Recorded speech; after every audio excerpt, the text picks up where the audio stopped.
무섭다. 엄마가 너무 무서워. 하시는 행동이 하나도 이해가 가지 않아. 의심이 점점 확신이 되어간다. 내가 알던 엄마가 맞나? 나는 대체 어떤 사람이랑 살고 있었던 거지? 듣는 웹툰 웹툰이스타 365화 똑 닮은 딸 지금 시작합니다.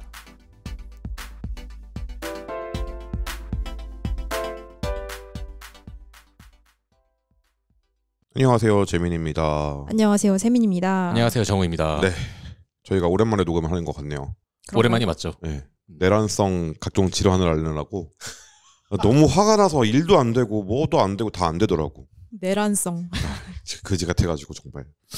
그렇습니다. 다들 집회는 안전하게 갔다 오셨는지 모르겠어요. 저는 그때 어떤 코감기가 아직도 낫고 있지 않다.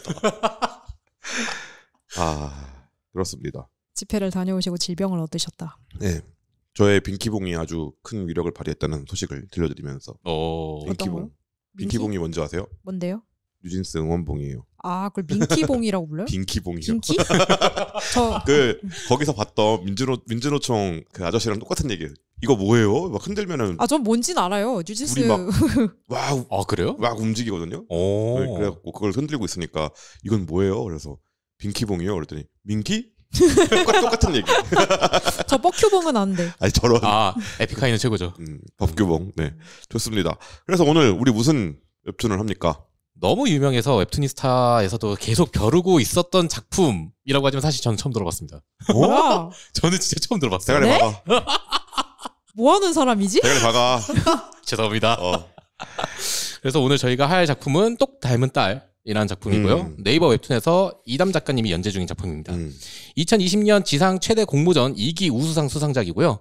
녹음일자 기준 무료본이 이제 132화고요. 미리 보기는 136화까지 업로드가 되었습니다. 네.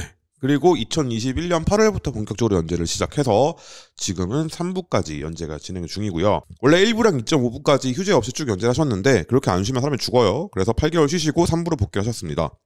근데 2.5부니까 사실상 4부 아닌가? 그니까요. 2.5부. 그 모두를 뒤흔들었던 네. 그 격점의 그 꼭지점이 2부 끝에 있었고, 그러니까 그게 사실은 완전 2부 끝이라기보다 약간 딱 이렇게 점을 탁 찍는 거기 때문에 그래서 같이 이어지는 이야기로 2.5부라고 하신 게 아닐지 생각이 됩니다. 네. 그리고 올해 2024년 오늘의 우리만화 수상작이기도 합니다. 이 작품 어떤 작품인지 간단하게 소개 좀 해주시죠. 네, 여기에는 이제 주인공인 소명이가 있습니다. 이 소명이는 되게 말 잘 듣고 착한 딸이고 이제 남동생이 있어서 단란한 4인 가족이었어요. 근데 소명이가 8살 때 아빠가 실종됩니다. 이 아빠는 정말 이 작품에서 거의 등장하지 않아요. 그냥 리타이어 됐어요. 그렇게. 네. 그리고 이제 12살 때 소명이 인생에서 아주 큰 사건, 남동생이 사망하는 사건이 발생합니다. 근데 남동생이 죽었는데, 그러니까 남동생이 물에 빠져서 익사를 했어요. 그래서 애를 건져서 이렇게 막 인공호흡을 했는데 물에 빠져서 죽은 애가 입에서 물이 안 나오는 거예요. 그리고 어쩐지 이 남동생은 죽은 게 아니라 죽임을 당한 것 같고 그 범인은 엄마 같아요. 여기서 이 작품의 모든 것의 시작이 됩니다. 그래서 이 엄마는 되게 엄청나게 완벽주의라서 그 자식들에게마저 완벽함을 요구하는 타입인데 이 소명이는 착한 딸이라서 엄마의 기대에 부응을 했지만 이 남동생은 약간 좀 까불거리고 좀 말 안 듣고 근데 되게 그 평범한 그냥 남자애 같았는데 이 엄마의 기준에는 맞추지 못했던 거죠. 그래서 그쵸. 약간 저 덜 떨어진 것 약간 이러면서 그 항상 그 남동생 혼나고 무시당하고 약간 이랬는데 평범한 집이었다면 너희 동생이 좀 모자라니까 네가 누나로서 잘 챙겨줘야 된다. 아니 심지어 그 모자란 것도 아니고 약간 아니 그러니까 그렇게 말을 했겠지. 평범한 가정이라면. 아들을 선호하는 집이었으면 오히려 그래도 우리 아들 그래 씩씩하다. 그래 그러니까 그죠. 누나인 너가 잘 챙겨줘야 해. 건강하게만 자라다오. 어딜 부엌에 들어와. 그렇게 됐을 텐데 이 집은 그렇지 않았기 때문에 네 그래서 막 저 글러먹은 애는 어쩜 좋니. 내 인생에 오점을 남길 수 없다라고 생각하는 것이 아닐까. 그렇죠. 그래서 이런 언행을 하는 엄마를 보면서, 그러니까 소명이조차도 엄마를 항상 그러니까 두려운 존재로 생각을 해왔잖아요. 근데 남동생이 엄마가 준 피크닉을 먹고 그렇게 된 걸 보면서 사실은 엄마가 피크닉에 뭔가 타서 남동생을 일부러 죽인 게 아닐까라는 의심을 하게 되면서 이제 그 둘만 남은 소명이와 엄마의 그 피말리는 긴장감 삶이 되는 것이 이 작품의 주요 스토리입니다. 그렇죠. 모녀 관계를 기반으로 한 스릴러 작품이고요. 굉장한 서스펜스를 자랑하는 작품이고 반전도 엄청난 작품이에요. 그래서 일찍 좀 경고를 드리겠습니다. 꼭 작품 보시고 들어주세요. 네, 작품을 안 보시고 나서 이게 그거였어라고 생각하는 그 여러분들의 그 뇌내 피해는 저희가 책임질 수 없습니다. 네. 중요하죠. 어쩔 수 없어요. 그러니까 저희가 다른 작품이면은 뭐 그냥 리뷰를 들어보고 이거 좀 나랑 취향이 맞겠다, 재밌겠다 하면은 보셔도 괜찮은데 이 작품만은 절대적으로 작품을 먼저 그러니까 스포일러를 당하지 않고 작품을 보는 것이 매우 중요할 수 있다. 작품 감상에 있어서. 맞습니다. 그래서 꼭 보고 들으시는 것을 추천합니다. 저희는 스포 내용까지 다 말할 거기 때문에. 그리고 이제 인물 소개로 같이 넘어가 볼까요? 처음에 주인공부터 한번 이야기를 해주시죠. 그래서 이 주인공은 길소명인데요. 그래서 앞에서 말했던 것처럼 엄마가 완벽함을 요구하는데 그 완벽함에 부응하는 완벽한 딸입니다. 그래서 되게 착하고 모범적이고 공부도 잘하고 약간 흠잡을 데 없는 그런 캐릭터인데 보통 이렇게 부모가 이렇게 말도 안 되는 기준치를 요구하면은 하다가 에이씨 나 때려쳐 못 해먹겠어 막 이렇게 이렇게 비뚤어지거나 약간 이런 경우가 많은데 우리 소명이는 착하고 착해서 그거를 다 감내합니다. 근데 이게 사람이 그렇게 살 수가 없거든요. 그래서 화병이 쌓여서 소명이의 초등학교 5학년 때 약간 정신적인 질환이 발발이 되는데 갑자기 화를 주체할 수 없는 순간이 와요. 그럼 약간 폭발하듯이 약간 하면서 이렇게 막 다 뒤집어 엎고 막 약간 이런 그 폭발장애라고 부르는 우리가 흔히 분노조절장애라고 부르는 거 있잖아요. 못 참고 어떤 순간에 갑자기 터져서 제어가 안 되는 그렇죠. 그런 이거는 치료를 받아야 되는 수준까지 나오게 되죠. 그렇죠. 그래서 실제로 병원에 가는 모습도 나오고. 그렇죠. 하지만 그거 말고는 완벽했기 때문에 다행히도 엄마에게 내침 당하지 않습니다. 소명이는. 하지만 남동생은 그렇지 않았다. 그래서 이 남동생이 죽은 게 소명이에게 굉장히 충격적인 사건이었어요. 그쵸. 그래서 이제 그 범인을 뭔가 8살 아니 12살인가요? 12살짜리 소명이가 이거 뭔가 엄마가 죽인 것 같아. 근데 그 당시에 소명이에게는 힘도 없고 아무것도 할 수가 없으니까 그러면은 나는 일단 엄마가 생각하는 대로 완벽한 딸을 계속 연기하면서 계속 그렇게 살다가 뭔가 엄마한테 복수할 수 있을 만큼 힘을 가지면은 내가 그때 뭔가 하겠다는 생각을 갖고 있습니다. 이것부터가 그러니까 우리가 정상의 범주라고 하는 것이 있다고 할 때 아득하게 벗어나 있어요. 그렇죠. 모두가 다 아득하게 벗어나 있어. 그러니까 사실 집은 우리가 휴식하는 공간이잖아요. 가장 마음 편해야 할 곳이고 그리고 사실 그렇지 않은 가정도 많지만 가족은 뭔가 제일 가까이 있는 그런 존재인데 얘는 다른 집이 아닌 곳이 제일 편하고 집에 가면은 무조건 긴장과 약간 이 엄마를 맞추는 연기 이런 것들을 계속 해야 하기 때문에 사실 사람이 그러고 살 수 없거든요. 그렇죠. 근데 그러고 살았다. 그러고 살았다. 그래서 소명이도 평범한 애는 아니다. 그죠. 이 정상의 범주에서 아득하게 벗어나 있는 주인공이 있고요. 그리고 아까 말했던 똑 닮은 딸이라는 제목을 보면 알 수 있다시피 얘도 무서운 애예요. 많이 무섭죠. 네. 그러니까 엄마만 이상하고 소명이만 평범한 게 아니라 일부에서도 얘도 사고가 좀 범상치 않은걸? 아니 일단 엄마랑 좀 닮았는데? 남동생이 죽었어. 슬픈 일이고 충격적인 일이죠. 엄마가 죽인 것 같으니까 내가 힘을 가지게 되면 엄마한테 복수해야지라고 생각하는 이거 자체도 일단 사법체계를 전혀 인정하고 있지 않잖아요. 그렇게 죽으면 보통 부검을 한단 말이에요. 부검을 하고 나서 결과가 나오면 그거 받아들일 줄 알아야 되는데 아니야 엄마는 완벽하니까 완벽하게 살인을 계획했을 거야 라고 생각하는 거잖아. 그래서 일부의 긴장 포인트는 엄마를 그러니까 되게 확신을 갖고 의심을 하는데 그 주변 인물들이 야 진짜 맞아? 약간 이렇게 하면서 그거 의심을 흐트러놓는 그런 것들이 나오잖아요. 그래서 저는 사실 이게 뭔가 소명이의 망상이고 약간 그런 식의 전개도 가능하지 않았나라는 생각을 했어요. 그죠. 이제 나중에 이제 한참 뒤에 백남봉이라는 의사가 있는 병동에서 깨어나서 시발꿈 하는 전개도 사실 이제 트릭으로 많이 나왔기 때문에 뭔가 그런 식의 반전도 약간 저는 이런 전개일 수도 있겠는데 라고 한 갈래를 열어놓고 봤거든요. 그죠. 봤거든요까지만 말하면 되게 그죠. 근데 일부에서 굉장히 확실하게 엄마는 이상하다라는 증거가 나왔기 때문에. 근데 너도 이상해라고. 그렇습니다. 그리고 엄마 얘기 한번 해보죠. 네, 엄마. 그러니까 그 이상한 엄마죠. 그렇죠. 네, 이름은 명소민인데 사실 일부에서까지는 엄마의 이름이 나오지 않고 소명인의 어머님이나 아니면 소명이가 이제 엄마라고만 부르기만 합니다. 근데 이 명소민이라는 인물은 대학 교수이고요. 자식들한테 완벽함을 요구하죠.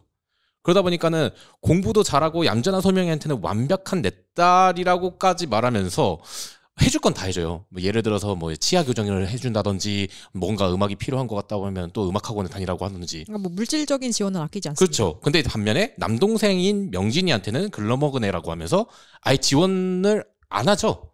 거진 뭐 이제 비교하는 장면도 있잖아요. 뭐 명진이의 치아를 봤는데 고르지 않는 모습을 보는 것부터 시작해서 또는 저 애는 그냥 너는 항상 아휴 됐다. 그냥 이렇게 넘어가는 형식이니까. 그거 이제 백은영이면 그러니까 백은영이면 지금 나가버림. 근데 그거 하지 마라 이렇게 오. 그거죠. 그럼 긁히는 거지. 근데 정말 이제 명진이가 한번 크게 이제 실수라고 하긴 좀 그렇고 그 어린 나이에 복수라고 해야 될까요? 친구의 자전거에 이제 우유를 부어버리는 테러를 해버리는 그런 일이 한번 발생됩니다. 그 이후에 엄마는 무슨 생각을 하셨는지 모르겠지만은 그러니까 그것 화해하자. 때문에 그 남의 집 엄마한테 죄송합니다. 아, 제가 맞아요. 자식 교육을 못 시켜서 이렇게 사과를 하잖아요. 그래서 나한테 이런 사과를 하게 만든 너 약간 이렇게 된 거죠. 그렇죠, 그렇죠. 근데 거기에서 이제 화해를 하자라는 의미로 피크닉을 던졌는데 그게 문제가 돼버릴 줄은 상상도 못했던 거죠. 그래서 이 작품에서 최종 빌런인지 아닌지는 끝까지 나와봐야 알겠지만은 저는 작품을 보면서 최종 빌런이지 않을까라는 생각을 계속 가지게 되죠. 지금 너무 그냥 그렇잖아요. 완전 최종 보스인데? 그렇죠. 그래서 중학생이 된 소명이가 이제 계속해서 완벽함을 연기하면서 동시에 엄마가 범인이라는 증거를 찾아다니는 것도 있고 그리고 엄마로부터 일단 벗어나야겠다라는 생각을 가지면서 연기를 하기 시작하죠. 이게 지금 얘기를 하면서 느낀 건데 아닐 수도 있겠다는 생각이 들었어. 엄마가 보스가 아닐 수도 있겠다. 너무 확실하지 말라고들. 그래. 모든 것을 의심해라. 그래. 이런 그렇죠. 너무 확실하지 마세요. 그것밖에 길이 없잖아라고 생각하는 순간 거기 길이 끊겨 있을 수 있어요. 저는 방금 얘기한 걸로 생각한 게 만약에 명소민의 자식이 백은영이었다면 그러면 그 돼지갈비 먹는 장면이 너무 무섭잖아요. 과연 돼지갈비까지 먹을 수 있었을까요? 이거 다 죽고 나서 그 제2기숙사가 왜 그렇게 되어 있느냐 위령제를 지내기 위한 재단이었다. 네, 돌아와서 명소민은 그래서 처음에 특히 일부에서는 피부가 TV 고장난 화면처럼 노이즈가 껴있는 모습으로 나옵니다. 그러니까 물론 얼굴 표정이나 입술 뭐 이제 행동하는 것들은 보이는데 피부 색깔이 되게 노이즈 껴서 뭔가 계속 흑막인 것처럼. 근데 그 이미지 자체가 약간 그 공포스러운 맞아요. 네, 링의 느낌도 좀 있고요. 그리고 이후에 이제 2부부터가 그 제대로 된 모습으로 보이기 시작하죠. 그렇습니다. 그리고 손시윤과 서남수라는 친구들이 있는데요. 손시윤은 소명이의 소꿉친구예요. 소명이가 어느 날 와서 말합니다. 우리 엄마가 그 동생 죽은 날. 네. 우리 엄마가 살인자 같다. 라고. 그러니까 내 동생이 죽었는데 그걸 죽인 게 우리 엄마 같아. 그게 초등학교 5, 6학년 때야. 그러면 친구라면 어떻게 하시겠어요? 본인 친구가 그렇게 와서 말했다. 야, 뭔 미친 소리 하는 거야? 그럴 리가 없잖아. 그렇죠. 나가는 게 인지상정이라고. 하지만 이 친구는 그러지 않을 수 있는 친구였기 때문에 유일하게 터놓은 상대입니다. 그리고 그만큼 절친하기 때문에 뒷조사를 할 때 내가 직접 하다 걸리면 큰일 날 수 있잖아요. 그러니까 일단 우리 엄마가 살인자 같아라는 얘기도 미친 얘기인데 거기다가 우리 엄마가 살인자 같으니 그 증거를 찾아야 하니까 나를 도와줘라는 그죠. 나의 왓슨이 되어줘라고 이런 좀 뻔뻔스러운 부탁을 들어주는 그죠. 정말 착한 친구다. 호구가 아닐까. 가라 손시윤 탐색하고 하면은 가서 막 찾아보고 막 이런 거 하는 애예요. 이렇게만 말하면 너무 따까리 같은데. 소명이가 그렇게 이용하는 존재는 아니고, 그러니까 둘이 친구였으니까 친구면 여기까지 해도 되는지 모르겠지만 아무튼 저는 친구라고 생각하시고 있지 않을 것 같다는 생각이 좀 더 강하게 들긴 하는데 아무튼 그래서 이 소명이 엄마한테 돈 받은 게 있어서 약간 의심을 사기도 해요. 시윤이가. 맞아요. 네. 너 사실은 우리 엄마의 너 끈아풀이지. 그러니까 너 이중턱까지. 이게 시윤이 여러분, 좀 불쌍하긴 해. 아직 안 보신 분들이 이게 뭔 말인지 이해가 안 가시죠? 그러니까 이게 우리가 일상적으로 생각하는 사고의 범주를 아직하게 벗어나 있는 주인공이 있기 때문에. 근데 그게 이것 또한 주인공을 미치게 만드는 요소 같기도 한데 이 주인공을 둘러싸고 있는 이 엄마가 동생을 죽인 살인자일지도 모른다는 이 상황이 너무 비일상적이기 때문에 이 주인공을 너무 이상한 사람으로 보이게 만들어요. 네. 이 상황이. 그리고 100에 99면 이상한 애가 맞아요. 소명이는 그것 때문에 미치고 팔짝 뛰는 거라니까. 100에 99면. 근데 그렇게는 너무 타이밍이 딱 떨어지잖아요. 1000에 999면 만에 9999까지도 얘가 틀렸어 보통은. 그죠? 근데 소명이는 그 1이다. 라고 일단 본인도 믿고 있고 그리고 친구도 이 시윤이도 어느 정도 믿고 있는 것 같다. 근데 자꾸 시윤이가 이렇게 갖다 주거나 아니면 얘기하는 것이 내 마음에 이렇게 개운하지가 않아. 그러니까 너 씨발 센터 까봐. 아니 근데 너 사주 받고 왔지. 라고 말하게 되는 그런 원인이 되기도 한다. 그래서 제가 이 작품 보면서 제일 불쌍한 캐릭터는 다른 누구도 아니고 시윤이었어요. 얘는 아무 잘못이 없어. 근데 그쵸. 친구 잘못 만나가지고 지금 여기까지 온 거예요. 소명이는 안 불쌍해요? 소명이는 불쌍하지만 혈연을 어떻게 하겠어? 응? 혈연. 피로 이어진 관계를 어떻게 할 수가 없잖아요. 근데 얘는 그냥 다른 동네에 살았으면 옆 학교에만 옆반에만 있었어도 아니다. 소명이도 다른 집 딸로 태어났으면 이런 거 안 겪었어요. 하지만 주사위 굴리기를 실패했잖아요. 일종의 그거죠. 남이니까. 그러니까 해당되는 거죠. 이 집안의 애가 아니잖아 얘는. 근데 여기 말려 들어와가지고 개고생, 그냥 갖은 고생을 다 하는 친구입니다. 저는 시윤이가 좀 안타까웠던 거는, 그러니까 시윤이는 소명이를 생각해서, 그러니까 너가 이 엄마를 쫓는 게 너의 삶을 너무 힘들게 하는 것 같다. 여기서 좀 그만 자유로워지는 게 어떻겠냐라고 했는데 그것 때문에 이렇게 막 오해받고 사이도 멀어지고 약간 친구들 다 잃었어. 시윤이는. 그쵸. 친구를 진심으로 걱정하기 때문에 친구를 잃었어요. 그니까 이게 좀 안타까운 포인트. 개불쌍하지 않아 이게? 근데 이 작품에는 시윤이보다 불쌍한 애들이 너무 많이 나온다. 예. 그쵸. 그러니까 전 친구 관계에서 그냥 나는 진심으로 너를 걱정해서 한 말이었는데 공부하라는 얘기를 한 것도 아니잖아요. 너 이제 그만 그렇게 놀고 이제 공부해야 될 것 같아. 라고 말했다가 멀어졌어. 원래 저런 새끼구나 하면 되는데 니네 엄마가 살인자라니 무슨 미친 소리야. 정신 차려 라고 했다가 친구가 멀어짐. 그렇게 말하지도 않았죠. 그러니까 너를 위해서. 그러니까 진짜 뭔가 소명이가 너 정말 미쳤고 너는 병원에 가야 해 이렇게 막 말을 한 것도 아니고 너가 하는 말이 진실일 수도 있지만 너가 그냥 여기 매달리는 게 너를 너무 힘들게 하는 것 같다. 그러니 이걸 조금 내려놓는 게 어떨까라는 얘기를 한 건데 너 이 새끼 너 씨발 명소민이 시켰지. 제정신이 아니야. 그러니까 그래서 그런 친구가 하나 있고 또 서남수라는 친구가 있습니다. 이 서남수라는 친구 역시 남수도 좀 짠합니다. 네. 어떤 친구인가요? 남수는 그러니까 원래 맨 처음에 본 거는 중학교 입학식 때였는데 약간 계속 반이 갈리다가 중3 때 돼야 같은 반이 돼서 약간 친구가 된 그런 케이스인데 처음에는 약간 너 이름 뭐야? 이러면서 이렇게 막 친하게 다가와주는 좋은 인싸 친구. 약간 ENFP. 약간 이런 느낌으로 다가왔는데 그래서 그러니까 소명이는 좀 약간 덤덤하니까 그래 뭐 우리 친구 약간 이런 느낌으로 잘 다니고 있었는데 이 남수는 어리니까 할 수 있는 거라고 해야 될까요? 약간 그 또래에게 느끼는 질투심과 막 여러 복잡한 막 또래보다 약간 잘나 보이고 싶은 약간 그런 과시욕과 이런 것들로 인해서 이제 좀 해선 안 될 짓들을 좀 많이 했죠. 근데 그래서 사실 보통 다른 작품이었으면은 그걸로 약간 치고받고 너 어떻게 나한테 이런 일을 할 수 있어 막 이러면서 뭐 치고받고 싸웠을 텐데 우리 소명이는 지금 자기를 괴롭히고 있는 일이 너무 크기 때문에 얘는 눈에 들어오지도 않아요. 그래서 뭐 내 물건 갖다 네 거라고 했니? 그래 뭐 난 상관없어. 뭐 나한테 뭐 훔쳤다는 누명 씌우려고 했니? 뭐 해 맘대로 해. 약간 뒷담했니? 그래 해 했는데 근데 이건 안 돼 라고 하면서 선을 넘어가는 그 역치가 아주 높은 그러니까 세계 신기록급이에요. 거길 넘어갔어. 그러니까 그 절대 건들지 말라고 했던 게 나의 성적 건드리는 거였는데 왜냐하면은 엄마에게 완벽한 딸로 보여야 하기 때문에 그리고 이제 남수가 그 소명이의 막 성적이나 이런 걸 방해했다는 거를 엄마가 알게 되면은 남수를 죽일 수도 있기 때문에. 그러니까 여러분 다시 한번 말씀드리지만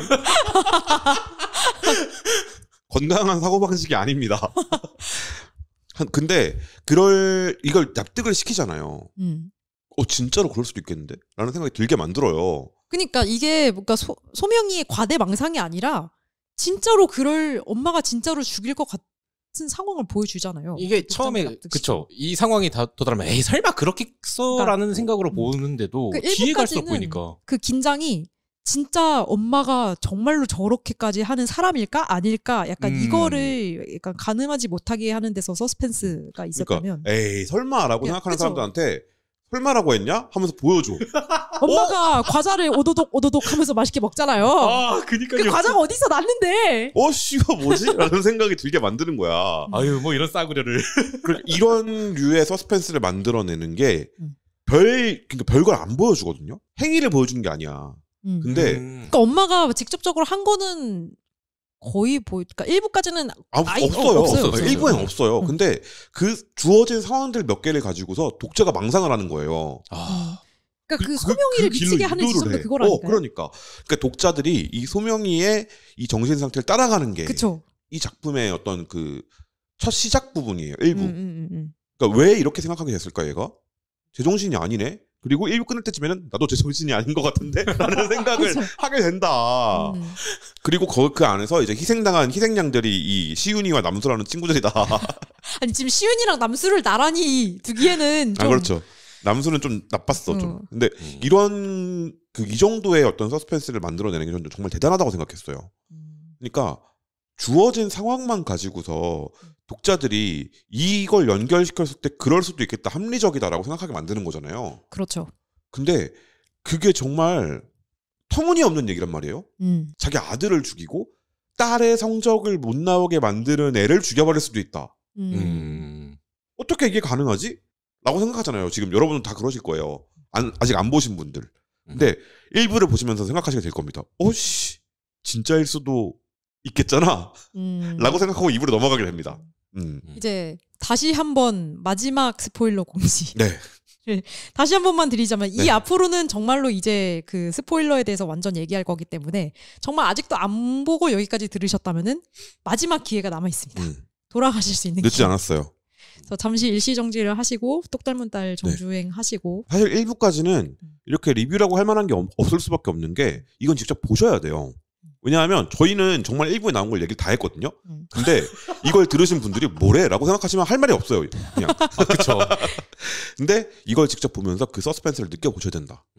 그리고 2부까지도 보시고 오셔라. 그리고 이제 그 아까 말했던 그 문제의 음료에 대한 얘기를 한번 해보죠. 네. 그쵸. 사실 제가 이 작품 처음 보자마자 이거 뭐지라고 생각했던 게 이 피크닉 문제의 음료. 근데 저 궁금한 게 진짜 보기 전에 이 피크닉 얘기를 못 들어보셨어요? 네. 저는 들어본 게 없기 때문에. 저는 그 그립톡 만든 건 봤어요. 저는 아예 이 작품을 처음 알았다니까요. 그렇기 때문에 어떻게 이럴 수가 있지? 아무것도 모르는 상태로 그냥 들어간 거였죠. 왜냐면은 이 피크닉 밈이 인터넷상에서 유행했어요. 저도 바쁘게 그러니까 살다 이 작품 때문에 아니 웹툰 보는 사람이니까 더 말이 안 되는 아무튼 그래서 뭐까지 있었냐면은 그 피크닉이 메일 유업에서 나오는 제품이잖아요. 그래서 그 메일 유업 트위터 담당자분이 트위터를 되게 열심히 하시거든요. 그래서 그 화면에다가 똑 닮은 딸 띄워놓고 피크닉 들고 있으면서 점점점점 막 이런 트윗을 올려가지고 이게 엄청 이것도 알티를 엄청 탔단 말이에요. 그래서 이 작품에서도 그렇지만 약간 그 피크닉 하다가 좀 있으면 피크닉 당할지도 몰라. 약간 이런 게 배려서 있고. 그래서 저는 보기 전부터 이 피크닉 밈 때문에 알았어요. 하지만 저는 몰랐다는 거. 아무튼 몰랐던 사람의 모르는 사람의 잘못이라고 생각합니다. 그렇죠. 네. 뭐 어찌됐든 이 몰랐던 사람도 처음 1화의 마지막 나온 피크닉 하나 때문에 이 작품에 빠지게 되더라고요. 특히 이제 엄마의 계략 또는 암살 도구로서 이제 이야기를 가지고 있는 건데 이 피크닉 하나를 처음에 그냥 뭐 이제 도구로서 쓰인다가 아니라 피크닉을 가지고 엄마가 이걸 범인에 썼겠지? 그러면 경찰서에 갖다 줘야지? 라는 생각까지 갔다가 사라졌을 때 그리고 그걸 찾았을 때 엄마의 표정 거기서도 1차적으로 놀랐는데 두 번째로 가장 놀랐던 거는 너가 찾는 거 책상 위에 올려놨다? 라는 그 메시지와 함께 사라졌던 피크닉이 다시 등장했다는 점. 저는 그거 하나 때문에 작품 자체를 볼 때 긴장감이 계속 유지가 되는 거예요. 그러니까 원래 스릴러 자체를 그렇게 좋아하지 않는 편이기도 하지만은 그 긴장을 계속 유지하는 게 너무 힘들어서 스릴러를 별로 안 좋아하는데 그 뒤가 궁금하니까 일단은 계속 보게 되더라고요. 어찌됐든 작품이 1부가 끝날 때까지에서 피크닉을 계속 유지가 되진 않지만은 이미 거기서 저의 분위기를 잡아갔잖아요. 얘가 계속 여기서 긴장해야지 라는 분위기를 잡아갔기 때문에 저로서는 그 피크닉이라는 자체가 그냥 단순한 장치로 이용된 게 아니라 또 다른 걸로 이용된 게 아닐까라는 생각도 가지게 되더라고요. 피크닉이라는 음료 자체가 그냥 애들이 흔하게 먹는 거잖아요. 그렇죠. 그리고 그걸 범행에 썼을지도 몰라라고 생각하는 딸이 있어. 여러분 여기까지 잘 이해가 안 되시더라도 그걸 근데 이거는 뭐 1화만 봐도 나오는 내용이니까. 범행 도구에 그러니까 그 마음가짐이 우리 엄마가 내 동생을 죽이는데 이 피크닉을 썼을지도 몰라라고 생각하는 12살짜리의 마음이 이해가 안 되시더라도 들으셔야 돼요. 이 상태에서 그걸 이제 코난을 봤나 봐. 아, 진실은 하나. 증거 보관을 위해서 숨겨요. 그렇죠. 그리고 그게 사라져 있어. 일단 여기서 코난이라면 그 이제 그 언어에서는 시마타 하고 뒤를 딱 돌아봤을 때 뒤통수를 빡 때리는 그 한자와 씨가 나오면서 이제 그 하면서 검은 범인. 그리고 이제 어두컴컴한 다락방 같은 데서 깨어나는 씬으로 연결되거든요. 이제 그게 아니라 사라져 있던 그 피크닉과 똑같이 생겼지만 아마도 다를 것인 그게 책상 위에 올려져 있고 아까 정우님이 말한 대로 네가 찾던 거 책상 위에 올려놨다 라고 말하는. 그렇죠. 그러니까 이 엄마가 주는 공포는 그러니까 너가 뭘 하든지 나는 이미 다 알고 있다. 너가 하는 건 아무런 소용이 없다. 네가 나를 의심하고 있는 거 알고 있어. 그 무력감. 너는 아무것도 할 수 없어. 그게 이제 그 뿌리 깊은 나무에서 세종이 느끼는 거거든요. 이 도 시절에 그 정도전이 죽고 나서 자기 그 후계자들이 있는데 그 중에 뭐 조카였나가 있어요. 그 양반이 이제 어린 시절에 이도를 만나서 이도 너는 아무것도 할 수 없어라는 말에 그 말에 사로잡혀가지고 왜냐면 아빠가 이방원이잖아.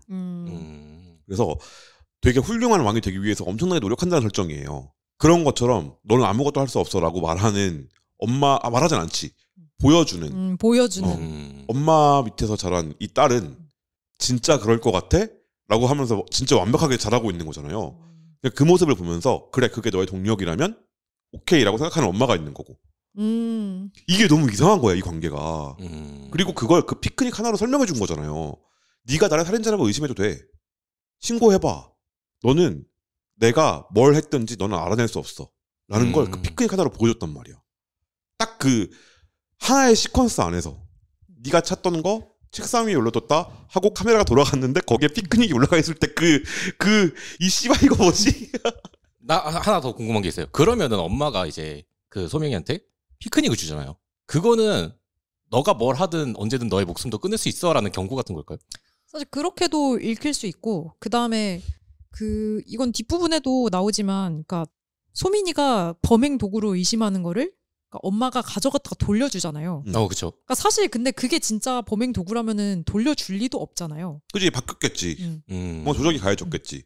그러니까 너가 하는 거는 아무 쓸모 없다라는 그 무력감을 주입하는 것도 있고 너가 뭘 하든 나는 다 알고 있다. 걸 너는 너의 일거수일투족은 네가 뭘 하든 내가 다 알고 있고 그것을 내가 다 컨트롤할 수 있어. 네가 어떤 노력을 하든 마치 여기 있는 볼륨 레벨 조정하는 것 같이. 네가 얼마나 높게 얘기를 하든 낮게 수그려서 행동을 하든 나는 이 컨트롤러가 움직이는 걸 다 보고 있는 거야. 그렇게 느끼는 거지. 그러니까 뭔가 자유롭게 해도 이게 엄마가 나를 몰라서 놔두는 건지 아니면은 알면서도 자유롭게 풀어주는 건지 그 의심 하는 것에서 벗어날 수 없게 만드는 거죠. 그러니까 일종의 파놉티콘 설치라고 해야 될까요? 그죠. 그러니까 아까 말했던 그 뿌리 깊은 나무에서 세종이 넌 아무것도 할 수 없어 이도라는 말에 사로잡혔던 이유가 나도 그렇게 생각하고 있었거든.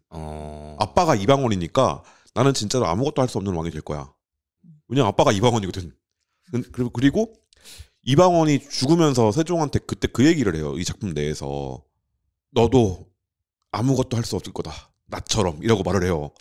근데 내가 세상에서 가장 강한 사람이라 생각했던 이방원이 죽으면서 나한테 그 얘기를 하는 거야. 그럼 나는 뭐지? 이게 지금 내가 왕이 된다고 일단 왕이 됐는데 나는 뭘 할 수 있는 거지? 라는 생각을 계속하면서 그래서 한글을 만들게 되는 거거든요. 이 뿌리 깊은 나는 소설의 내용이 그 밀본이라고 부르는 비밀 결사에 맞서서 거꾸로 됐죠. 왕이 비밀 결사에 맞서가지고 이걸 만들게 된다는 스토리인데 그런 거지. 실제로 아무것도 할 수 없었냐? 아무것도 할 수 없었으면 한글을 어떻게 만들어? 그죠? 그쵸. 그런 것처럼 아무것도 할 수 없는 건 아닌데 아무것도 할 수 없다는 나의 생각이 나를 옥죄고 있는 거야. 아무것도 할 수 없다고 생각하게 만드는 거죠. 그게 가스라이팅이죠. 이 완벽한 이 밀실 안에 가둬놓는 거지. 그거를 너의 생각이라는. 가져갔다 돌려놓는 피크닉으로 해냈다. 네. 그 하나로. 상징적으로 보여준 게 피크닉이었다. 네가 찾던 그거 실까? 라고 물어보지도 않지. 네가 찾던 그거야. 여기 올려놨어. 이게 추리 만화 많이 보면 이런 거 되게 좋아하거든요. 근데 추리물이 웹툰에서 되게 힘들어요. 거의 안 돼요, 추리물은. 왜냐하면 무료로 보는 사람과 유료로 보는 사람들이 있잖아요.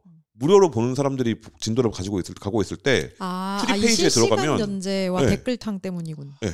유료로 보고 온 사람들이 제가 범인님 해버리면 끝나요. 근데 이런 추리의 서스펜스를 만들어내요, 여기서. 어떻게 만들어내냐? 안 보여줌으로써. 너무 대단한 것 같아, 이거는. 보여줄 필요가 없는 거지. 여기까지만 보여주면 그 사이는 독자들이 메꾸는 거니까. 저 피크닉 그때 그걸까? 그때 그거면 범인이 아니라는 얘기야. 그게 아니면 왜 갖다 놨지? 이런 거죠. 네.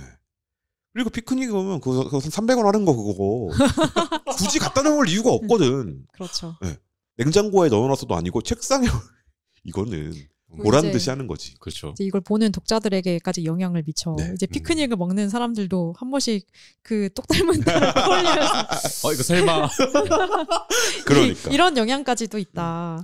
그게 이 한 회차에서 아주 짧은 시퀀스 안에서 엄마라는 캐릭터를 다 같이 몰입해서 무서워하도록 두려워하도록 만들었다는 점에서 정말 잘 만든 그 하나의 시퀀스 아니었나. 초반 전개가 특히. 그죠. 그렇습니다.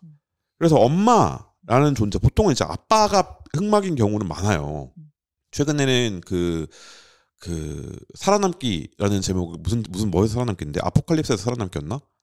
네이버 웹툰에? 네. 거기서도 초반에 아빠가 빌런이고 뭐 이 친구가 강해지게 만든 원인이기도 했지만 아버지가 빌런인 경우는 아주 전통적인 서사부터 강철형 훌사도 있고요. 그리스 로마 신화로 거슬러 갈 수 있습니다. 그렇죠. 크로노스도 있고요.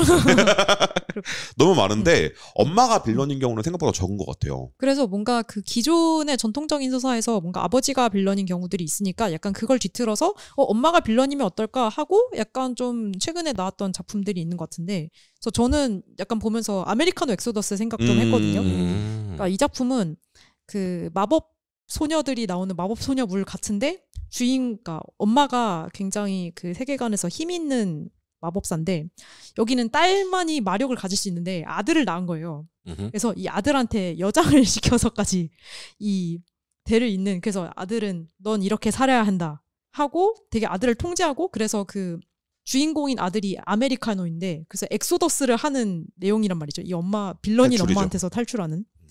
그래서 약간 이 똑 닮은 딸도 그러니까 이 엄마 명소민한테서 벗어나는 길소명의 이야기를 그리는 게 아닐까라는 생각이 들었고 그 피해 흔적 보셨다고. 네.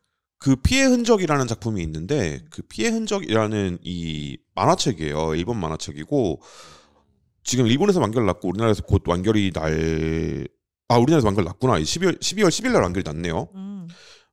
오시미 슈조라는 작가의 끊임없이 만화책 만드시는 분이거든요. 이 작가의 작품인데 뭐랄까 이 작가가 가스라이팅이라는 것이 무엇인가를 연출적으로 표현해내요. 장난 아니에요, 진짜. 미쳤어요. 근데 보기엔 되게 힘들어요. 무슨 내용이냐면 이 엄마가 아들을 키워요. 근데 이 아들이 여긴 아들이군요, 또. 네, 이 아들이 되게 착하고 그리고 몸도 좀 약했었나 봐 어릴 때. 그래서 엄마가 엄청 과보호한다고 애들만 놀리는 그런 캐릭터예요. 그리고 이제 친척들하고 같이 어디 놀러 갔다가 엄마가 사촌을 자기 친척 사촌을 죽이는 걸 본 거야. 거의 그쪽도 죽여요? 절벽에서 밀어서 떨어뜨려 죽이는 걸 본 거야. 그리고 엄마가 네가 그랬잖아. 라고 평생에 걸쳐서 가스라이팅해요. 무슨 소리야. 얘는 그것 때문에 충격받아서 실어증이 걸려서 말을 못해. 그래서 진술도 못해요. 엄마가 그랬다고. 그리고 엄마는 네가 그런 것을 내가 숨겨줄게. 라고 가스라이팅해. 와. 벌써부터 너무 힘들어요. 약간 마더를 좀 비튼 느낌이 그죠? 들기도 하네요. 너무 그러니까 마더는 영화니까 마지막에 약간 찝찝함이 약간은 남아있게 되잖아요. 이거 아직 완결까지 못 봤는데 네. 약간 이건 더 할 것 같아요. 17권으로 마무리가 됐거든요. 그래서 이 가스라이팅이라는 그 소재를 어떻게 표현하는지가 연출적으로 어떻게 나와 있는지 그리고 그게 어떻게 이 작품의 주제와 연결되어 있는지를 보시면 굉장히 큰 감동이라고 말하기도 그렇고 큰 불쾌감 얻어가실 수 있다. 큰 감동. 네, 그런 작품입니다. 그래서 이 똑 닮은 딸을 보면서도 그 생각이 들었던 게 방금 세미님이 말씀해주신 것처럼 아버지를 가지고는 이런 얘기도 되게 많아요. 근데 어머니를 두고는 잘 없는 것 같은 게 이게 아버지는 그럴 수 있는 존재. 여러 가지가 열려있는 존재처럼 느껴지기도 하거든요. 그 미디어에서 그려질 때. 그러니까 뭐 한없이 자애로운 나를 위해 희생하신이라는 이미지가 붙을 수도 있고 그리고 나를 위해 청춘을 바친이라는 이미지도 갖다 붙을 수 있는데 동시에 폭군, 나를 통제하려는 사람 그리고 어떤 내가 다 잘하기 전에 가장 두려워하는 존재이기도 하단 말이에요. 이게 다 공존하고 있는 게 아버지라면 어머니상은 정해져 있는 것 같은 거야. 근데 저는 이런 작품들이 되게 좋은 게 어머니상을 다 깨부숴서 좋아요. 원래 우리가 가지고 있는 어머니는 무릇 자애롭고 어쩌고 다 깨부수잖아.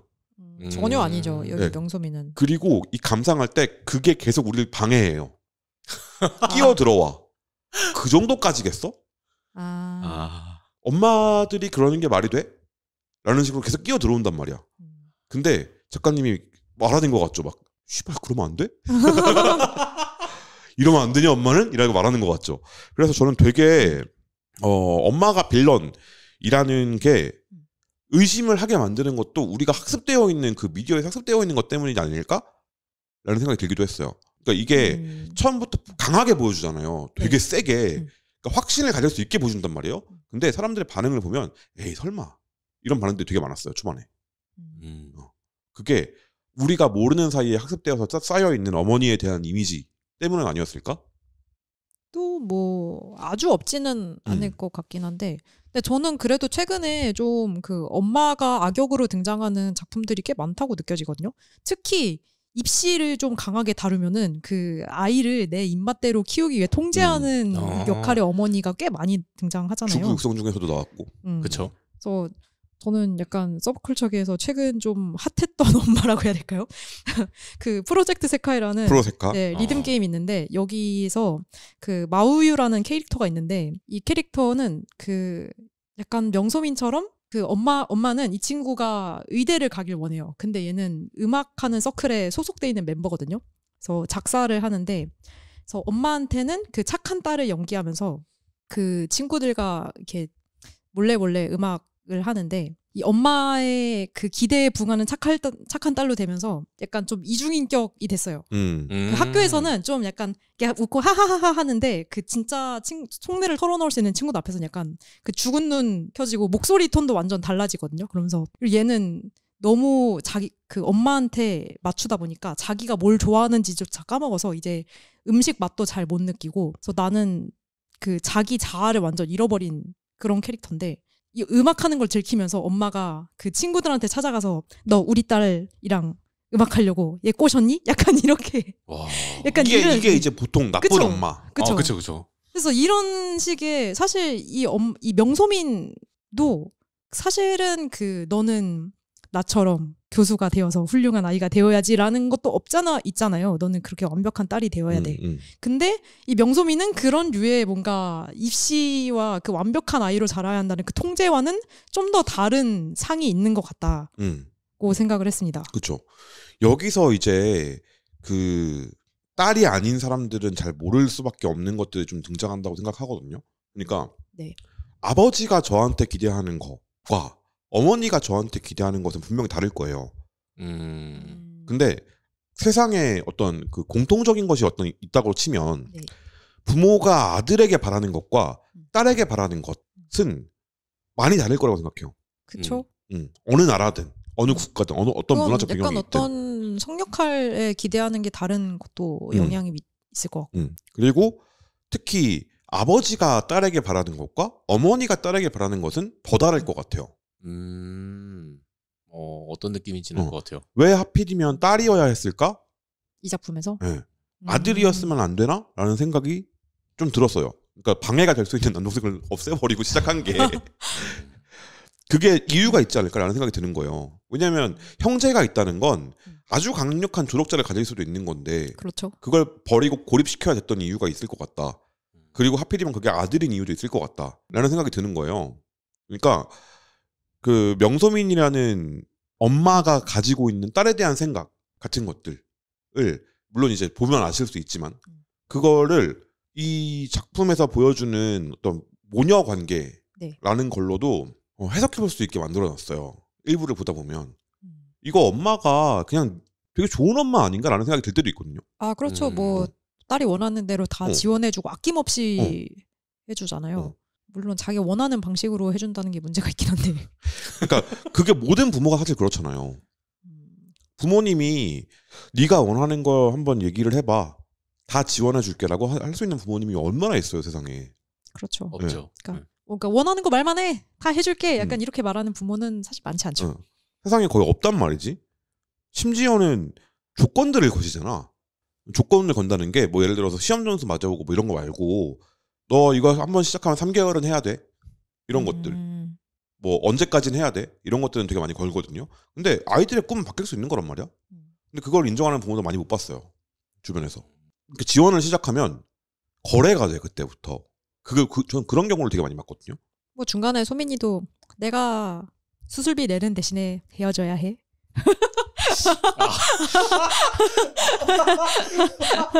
완벽한 거래였죠. 갑자기 답답해지네. 아무튼 그래서 2부의 이 명소민이라는 캐릭터에 대해서 그리고 모녀 관계에 대해서 좀 더 얘기를 해볼 건데 이 2부 얘기를 좀 하려다 보니까 진짜 마지막입니다. 이제는 돌이킬 수 없어요. 진짜로 보고 오셔야 돼. 지금부터는. 그래서 뭐 일단 2부 얘기를 간단하게만 얘기를 하면 소명이가 영재고 진학에 실패한 다음에 일반고에 들어가서 이제 거기서 벌어지는 일, 아 그렇구나 라고 생각했단 말이죠. 그렇죠. 일단 말이죠. 근데 아니었다라는 게 밝혀지죠. 네. 이게 밝혀지는 성격의 것인가? 라고 나중에 보고 나서 생각하게 되거든요. 이거를 몰랐단 말이야 내가? 근데 저 질문. 네. 이 2부의 반전을 보면서 알고 깨달으셨나요? 반전이 나올 때요? 그러니까 2부가 사실은 소명이가 아니라 엄마의 얘기였다라는 걸 몰랐어요.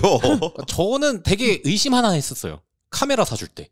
88년도 올림픽이 갑자기 이야기가 나오는 거예요. 이게 왜 뜬금없이 나오지? 전 이건 오히려 요즘 필름 카메라 유행하니까 레트로 유행하니까 좀 그래서 F2라는 카메라가 있는데 니콘에 그쵸. 계속 가격이 올라가고 있어요. 지금도 올라가고 있어요? 네. 요즘 그 필름 카메라 넘어서 이제 그 디카도 가격이 올라간다고 중고시장에서 단종된 카메라들. 저는 오히려 이 카메라는 좀 그래서 그래 좀 힙한 취미가 있군. 약간 이렇게 생각을 했고. 성수하면 잘 어울리겠네. 약간 그렇죠. 아니 진짜 저는 딱 그 두 가지였어요. 하나는 카메라였고 다른 하나는 분명 1부에서 엄마 이야기가 그렇게 많이 나왔는데 왜 2부에서 엄마 이야기가 안 나오지? 이 생각이 많이 들었었어요. 저는 반대로 시은이랑 친구들 얘기가 하나도 안 나와서 고등학교 음. 갔다고 이렇게까지 쌩 깐다고? 라는 생각. 새로운 친구 사귄다고 이렇게까지 안 나온다고? 저는 그게 오히려 이 소명이 다 왔어. 그럴 수 있을 거라고 생각해서 소명이는. 이미 밑바닥을 서로 봤으니. 아니 밑바닥을 봤기 때문이 아니라 친구 관계 충분히 겪어봤다. 도움 안 되더라. 나의 복수를 위해선 나 혼자 독고다이로 가는 게 맞다. 라고 생각했을 거라고 지레짐작하면서 봤어요. 이게 자꾸 방해를 하는 거야. 나의 다른 경험들이 그 말풍선 B 한 것도 일부 마지막이었죠. 아 그러면은 그때 완전 시윤이랑 약간 갈라섰다라는 묘사도 나왔으니까. 네. 그래서 그래 얘는 복수에 미친 애구나 라면서 라고 생각을 하고 봤지. 아니 세상에 누가 보통 그렇게까지는 안 하잖아요. 근데 얘는 그럴 수 있다고 생각을 하게 만든다니까. 제가 반복해서 말씀드리고 있는 게 있잖아요. 제정신이 아니에요. 근데 이게 제정신이라고 믿게 만들어요 작가님이. 이게 상식이라고 믿게 만들어 이 상황을. 약간 납득시키게 만들죠. 얘는 이런 상황에 있으니까 이렇게 생각할 수밖에 없겠구나. 소명이는 이런 애야. 너는 몰랐겠지만. 난 몰랐네. 극적하면서 고등학교 갔으면 친구 쌩까는 게 맞는 거지. 극적 이러고 보고 있는 거야. 그래서 저는 그 2부 보면서 점점 했던 게 그 중간중간에 되게 약간 좀 그 처음에는 그 다른 친구랑 싸울 때 약간 너 그런 말을 듣고 왜 가만히 있어? 그 화내는 이유가 너 그런 말을 듣다니 너 자신을 좀 더 소중히 여겨가 아니라 나까지 무시하는 발언이잖아 이렇게 말하는 그거랑 그 중간에 그 친구도 헉하게 만들었던 내가 선택한 애니까 틀릴 리가 없어. 나는 너무 완벽하니까 이제 나는 다른 사람을 완벽하게 만드는 것에 보람을 느낄 거야. 해서 얘도 역시 진짜, 똑 닮은 딸이다. 이랬다니까. 진짜 엄마를 너무 닮았는데? 아니 진짜 이 정도까지는 안 됐는데 너무 닮았는데. 애가? 그리고 속았어요. 왜냐면 처음에 이제 그렇게 친구 관계 정리를 하고 나서 와서 또 다른 애를 만나잖아요. 이름이 류솔이라는 친구 만나잖아요. 그러면서 이야기가 시작되는 게 2부란 말이에요. 맞아요. 그쵸? 그러니까 얘는 그래 사람이 어떻게 한 반에서 있는데 뭐 1대1 튜토링 하는 것도 아니고 친구 없이는 지내기 힘들긴 하지 라고 생각을 했단 말이죠. 전 심지어 그 류솔이 되게 약간 되게 시선을 잡아 끄는 모습으로 등장하잖아요. 저희 보면서 그리고 1부에 소명이 멘탈이 완전 망가져 있었잖아요. 그죠. 영재고 입시 실패한 다음에 약간 그 실패한 거에 약간 좀 정신줄이 풀렸다고 해야 되나? 나는 이제 망했으니까 엄마가 날 죽이겠다. 하하하하. 난 이제 해방이다. 약간 그 미친 정신 세계를 보여주는데 그래서 이 약간 심신이 지친 소명이를 약간 멘탈 치유해주고 약간 소명이랑 뭔가 서로 좋은 관계로 발전해서 이 엄마라는 보스를 무너뜨리는데 둘이 되게 아름다운 관계를 맺어서 함께 뭔가 시너지를 내서 저쪽으로 가겠구나. 그 엄마를 무너뜨리러 가는 길로. 류솔이란 동료를 구했다. 그래서 류솔이랑 되게 끈끈한 관계가 되어가지고 약간 그런 전개가 될 줄 알았어요. 저는. 그게 덕후들이 상상하는 일반적인 스토리 전개지. 그리고 그 보물 상자인 줄 알고 다가가서 이렇게 뚜껑을 열고 있는데 뒤에서 이제 작가님이 쇠파이프 들고서 잘 왔다 하면서 뚝배기 하면서 으억 하면서 정신을 차려보니까 이게 무슨 소리야? 마치 류솔의 머리를 갈긴 이게 명서민처럼 길소명이 아니라 명서민처럼 이게 전부 그러니까 이름을 솜이라고 부르잖아요. 그러니까요. 이것도 소명, 줄이면 솜이지. 근데 엄마 이름도 줄이면 솜이었던 거임. 그러니까 너무 이걸 위한 의도된 장명이긴 했지만 좋은 트릭이었다. 네. 그래서 2부 전체가 딸 얘기가 아니라 엄마 얘기였다는 게 나옵니다. 밝혀집니다. 그러니까 이게 딸의 현재가 아니라 사실 엄마의 과거 얘기였다. 그래서 이때 10위권 아래에 있던 똑 닮은 딸이 이게 밝혀지는 77화에서 미친 듯이 올라와서 2위까지 올라가요. 입소문 하나로 미쳤다. 77화까지 쉬지 말고 달리세요. 다른 거 찾아보지 말고 지금 달리세요라는 말에 사람들이 반응해서 하고 또 그게 바이럴 타고 하면서 순위가 쭉 올라가. 그러니까 저는 똑 닮은 딸 너무 많이 들었던 게, 그러니까 저는 연재를 따라가면서 보진 않았는데 이때도 분명히 들었어요. 그래서 그래 진짜 봐야겠다라고 생각했던 기억이 있습니다. 정말 그러니까 이게 뭐냐면 회상씬이 나오면 웹툰 잘 안 된다. 2부 전체가 회상이었던 거야. 근데 그 회상이 밝혀지니까 이렇게 올라간 거예요, 순위가. 결국에는 연출과 어떻게 보여줄 것이냐의 문제다. 그렇죠. 네. 근데 2부가 진짜 신기했던 거는 소명의 현재 이야기도 같이 다루면서 소민이의 과거 이야기도 같이 다루니까는 분간이 안 될 수밖에 없었던 것 같기도 해요. 일부러 그렇게 하신 거죠. 일부러. 그러니까 이게 원래 계속 피부에 노이즈 낀 것처럼 이렇게 칙 하고 있는 그게 나오고 있다가 소명 엄마가 아니라 소민이라고 하니까 노이즈가 싹 거치잖아요. 그러니까 그 소민이라고 나오고 그다음에 이제 그 소민의 대학 시절부터가 2.5부의 그죠. 이야기인데 네. 거기서 이제 노이즈 끼지 않은 얼굴로 쭉 나오죠. 네. 그렇죠. 이게 그러니까 어떤 그거 같은 거예요. 그러니까 모녀 관계라고 할 때 아버지들은 나의 청춘을 바쳐서 키운 자식들이라고 하지만 어머니도 마찬가지거든. 제가 오늘 인스타에서 릴스 이렇게 보고 있다가 네. 그걸 봤어요. 그 4살짜리 아이를 등원시키고 있는 막 이렇게 애 밥 먹이고 하느라고 이렇게 축 늘어진 옷 입고 이렇게 태우러 나가고 있는 엄마의 뒷모습을 이렇게 찍은 거야. 누가? 아버지가. 그리고 아버지가 5년 전에 니네 엄마는 이랬단다 하면서 결혼식 날 사진을 올린 거예요. 와. 그 너무 예쁘신 거야. 너무 아름다운 분이 있는 거지. 그러니까 나중에 애를 우리 아이 보여주려고 만들었다 하면서 올리신 거예요. 근데 그게 조회수가 터졌어요. 엄청 많이 나왔어요. 그럴 수밖에 없는 게 모두가 그렇게 꺾어도 되는 다 그러고 큰 거야. 근데 이 똑 닮은 딸에서는 그렇게 느껴지는 거지. 나를 그렇게 만들어? 이게 너무 무서운 거야. 그러니까 친구들도 이제 애 낳고 막 이렇게 살잖아요. 걔네들이 하는 말들을 들어보면 되게 재밌는 그 뉘앙스가 약간 다른 게 있어요. 아들한테 얘기할 때는 자기 남편한테 얘기하듯이 말해. 아 그래요? 약간. 오. 근데 딸한테는 약간 미묘해요. 그 감각이. 말하는 뉘앙스의 감각이. 어떻게요? 그러니까 아들 하나 딸 하나 있는 집이 있거든요. 친구 중에. 근데 아들한테 얘기할 때는 되게 엄격한 선생님처럼 말해요. 딸한테 얘기할 때는 걔네 엄마처럼 말해. 이게 뭔 차이인지 알겠어요? 선생님처럼 말하는 거랑 엄마처럼 말하는 건 달라요. 다르죠. 저는 지금 이해가 안 돼요. 친구분이 엄마인 거예요? 친구가 엄마죠. 둘 다 제 자식이야. 근데 똑같은 행동을 하더라도 딸한테 말하는 거랑 아들한테 말하는 건 달라요. 너 그거 알고 있었냐? 그러니까 아 그래? 라고 몰랐더라고요. 걔는. 근데 걔는 그걸 알고 나서 자각을 하고 나서 자기가 말할 때 그걸 이제 인지하기 시작했으니까 바뀌었단 말이에요. 근데 인지하기 전에는 말투가 달랐어요. 말투가. 되게 신기하죠. 그러니까 이게 모녀 관계가 모자 관계와는 좀 다른 것 같다. 그러니까 이 2부에서 이 다 독자들을 약간 다 놀라게 했던 이 트릭이 사실은 그 명소민가? 그다음에 길소명의 얼굴이 굉장히 닮았다라는 것을 이용한 트릭이잖아요. 그래서 그쵸?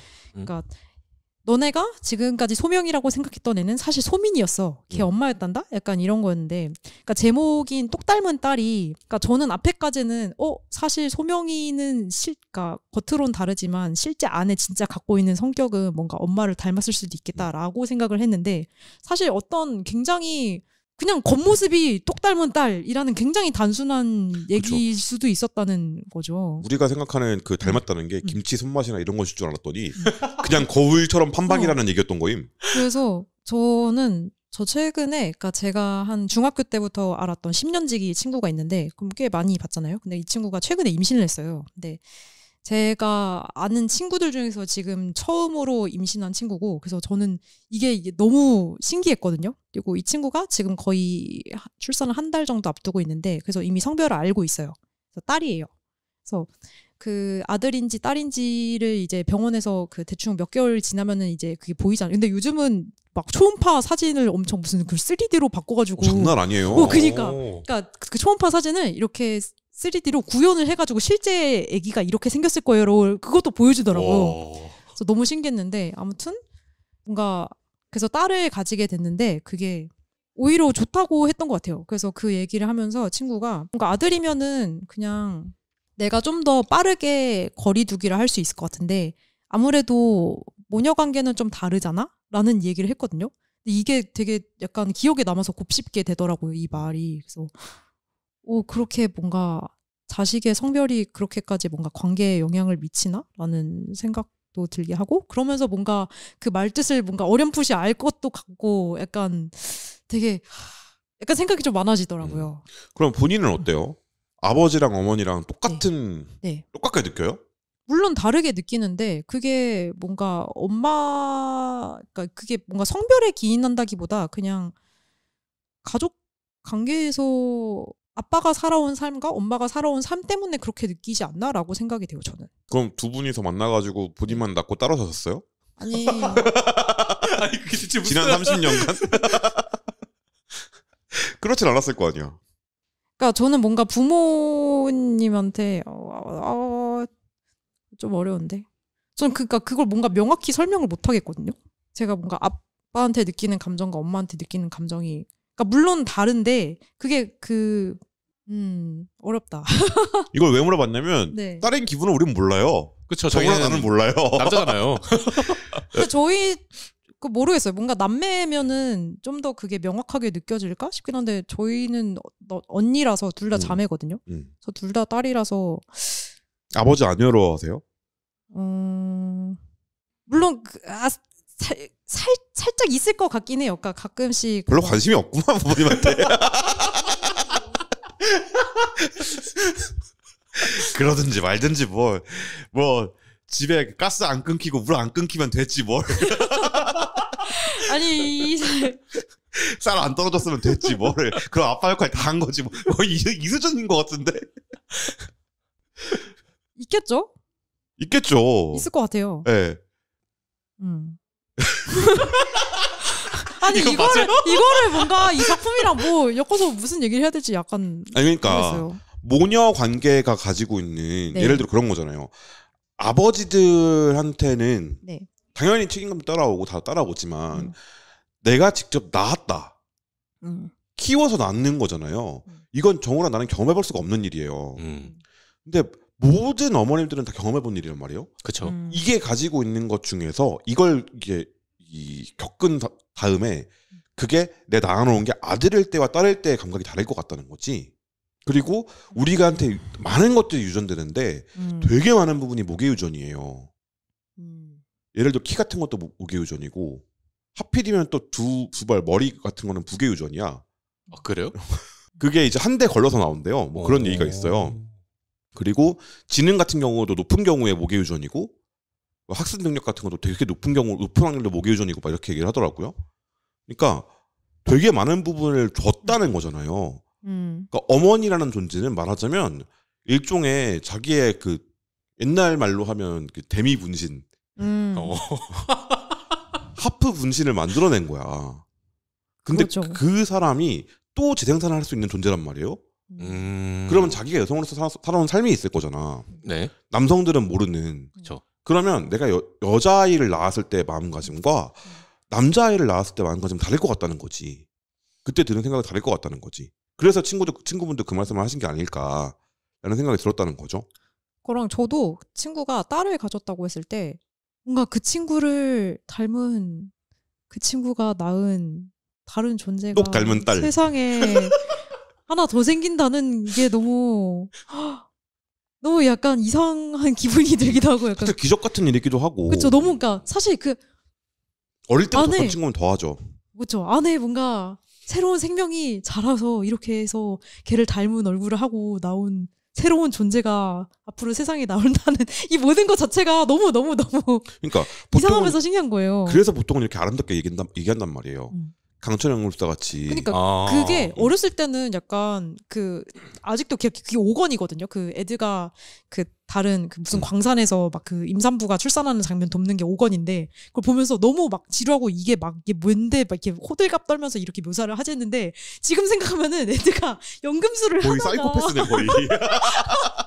사페야 거의. 아니 인체 연성이 실패해가지고 신체에 별바른 난리 애한테 사람 만드는 게 먹을 게 대단한 일이라고 호들갑은 이라고 와 진짜. 그러니까 그때는 뭔가 그 임신과 출산이 그 뭔가 그러니까 막 엄청 경이로운 일처럼 느껴지지 않았던 거죠. 그 제가 한 열 몇 살 때 봤거든요. 네.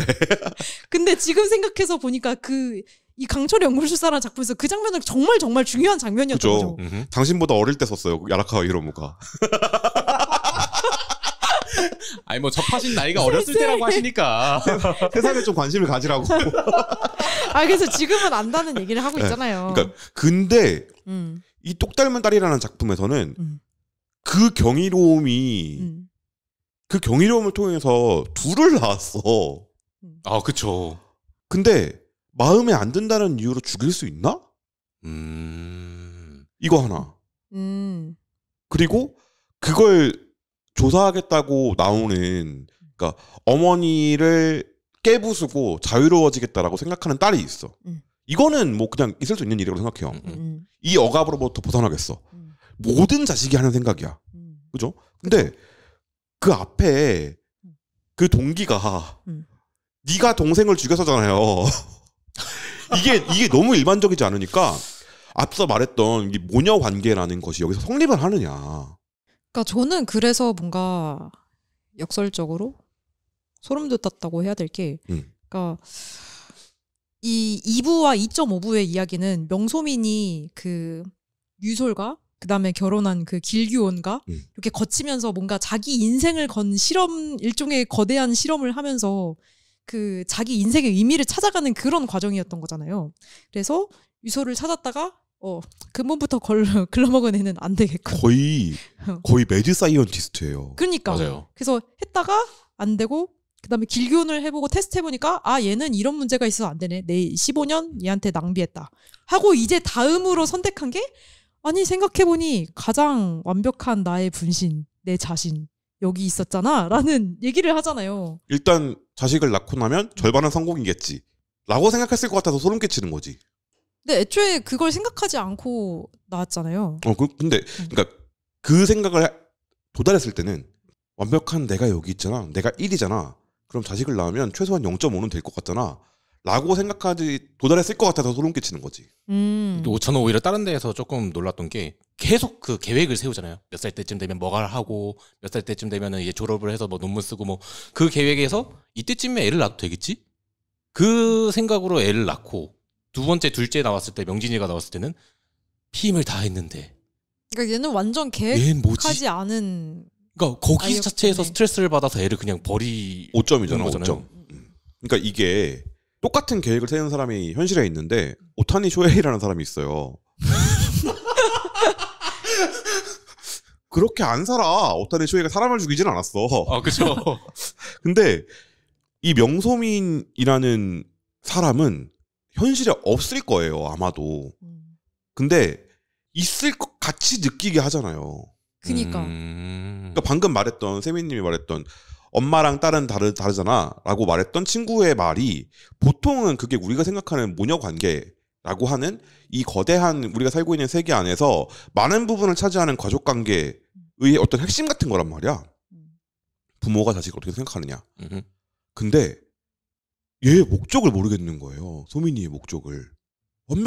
완벽이 뭔데? 일단 완벽이 뭐야? 그것도 말을 안 해. 그죠?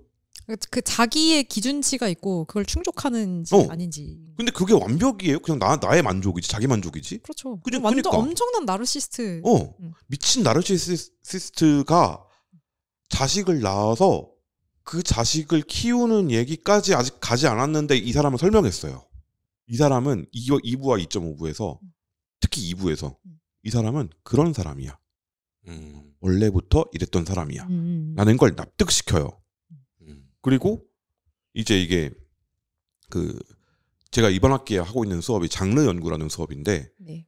하필이면 그 12월 3일 주 바로 다음에 했어야 되는 게 핍젠성이었어요. 근데 12월 3일 날 어처구니 없는 일이 발생하면서 내가 이거를 수업 준비를 하다가 그 생각이 드는 거야. 아이씨, 내가 이거 하는 게 의미가 있나? 이 핍진성이라는 게 무엇이냐? 이 이야기의 틀 안에서 그럴싸하게 느껴지는 정도거든요. 그러니까 예를 들어서 방금 말했던 12월 3일 같은 스토리를 짜와요. 그리고 가지고 오면 100% 뭐라 그럴까 하면 그 이야기의 기본부터 시작합시다라고 얘기를 할 거야. 말이 되는 이야기를 갖고 와야지라고 얘기할 거라고. 근데 그 핍진성을 설명해야 될 때 이제 그 고통스러움을 겪으면서 우리가 또 이걸 리뷰하기로 했으니까 쪽다물다를 봤거든요. 핍진성의 교과서 같은 작품이에요. 정말 터무니없는 얘기거든. 그렇죠. 근데 너무 말이 돼. 이 이야기, 이 세계관 안에서는 다 납득이 돼. 그렇죠.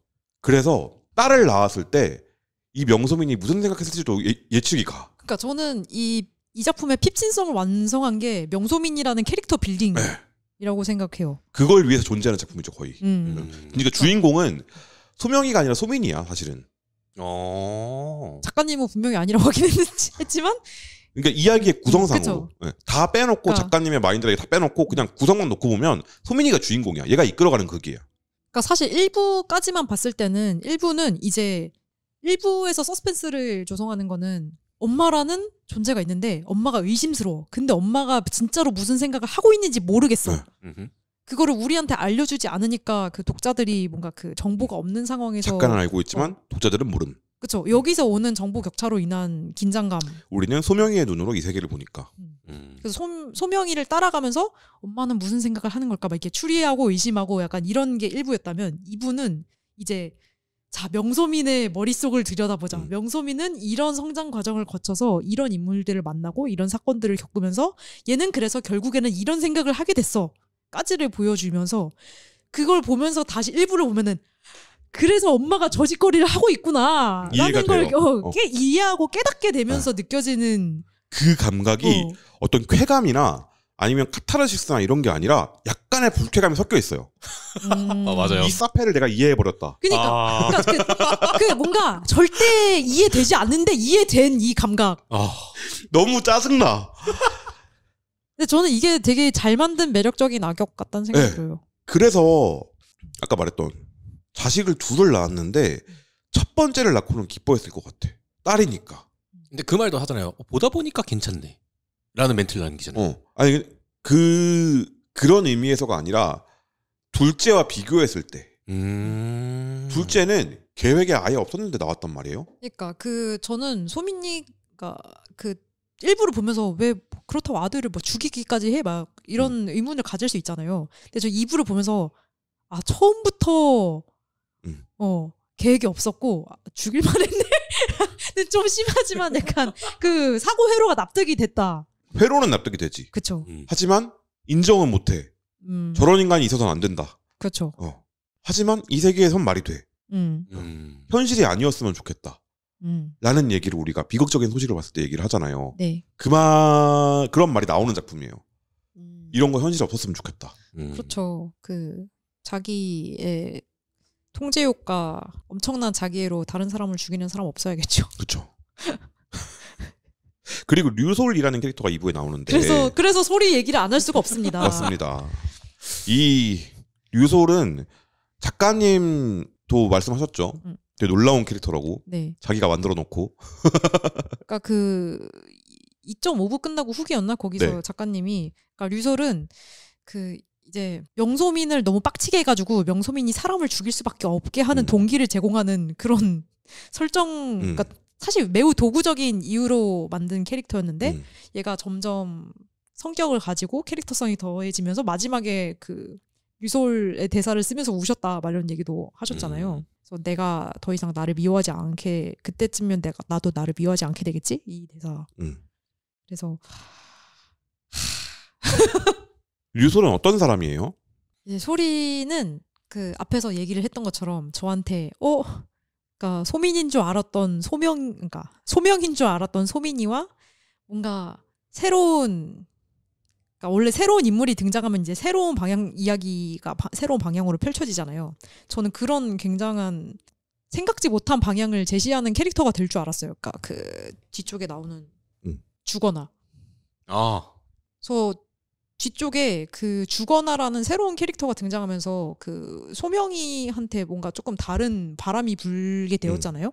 그것처럼 저는 이 류솔이 그런 역할을 하게 될 줄 알았어요. 근데 이건 바뀔 수 없는 과거여서. 그쵸. 눈물이 흐르네.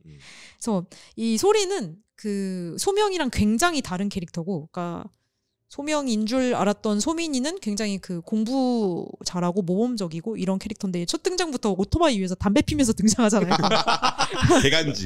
그러면서 첫 만남이 약간 와 너 나 너 친해지고 싶은데 너 이름 뭐야? 근데 하면서 무서워 담배 무서워 이러면서 도망간 게 첫인상이었단 말이죠. 근데 아주 그 다른 두 사람이라서 뭔가 가까워진 케이스인데 이제 이 소리는 완전 운동계잖아요.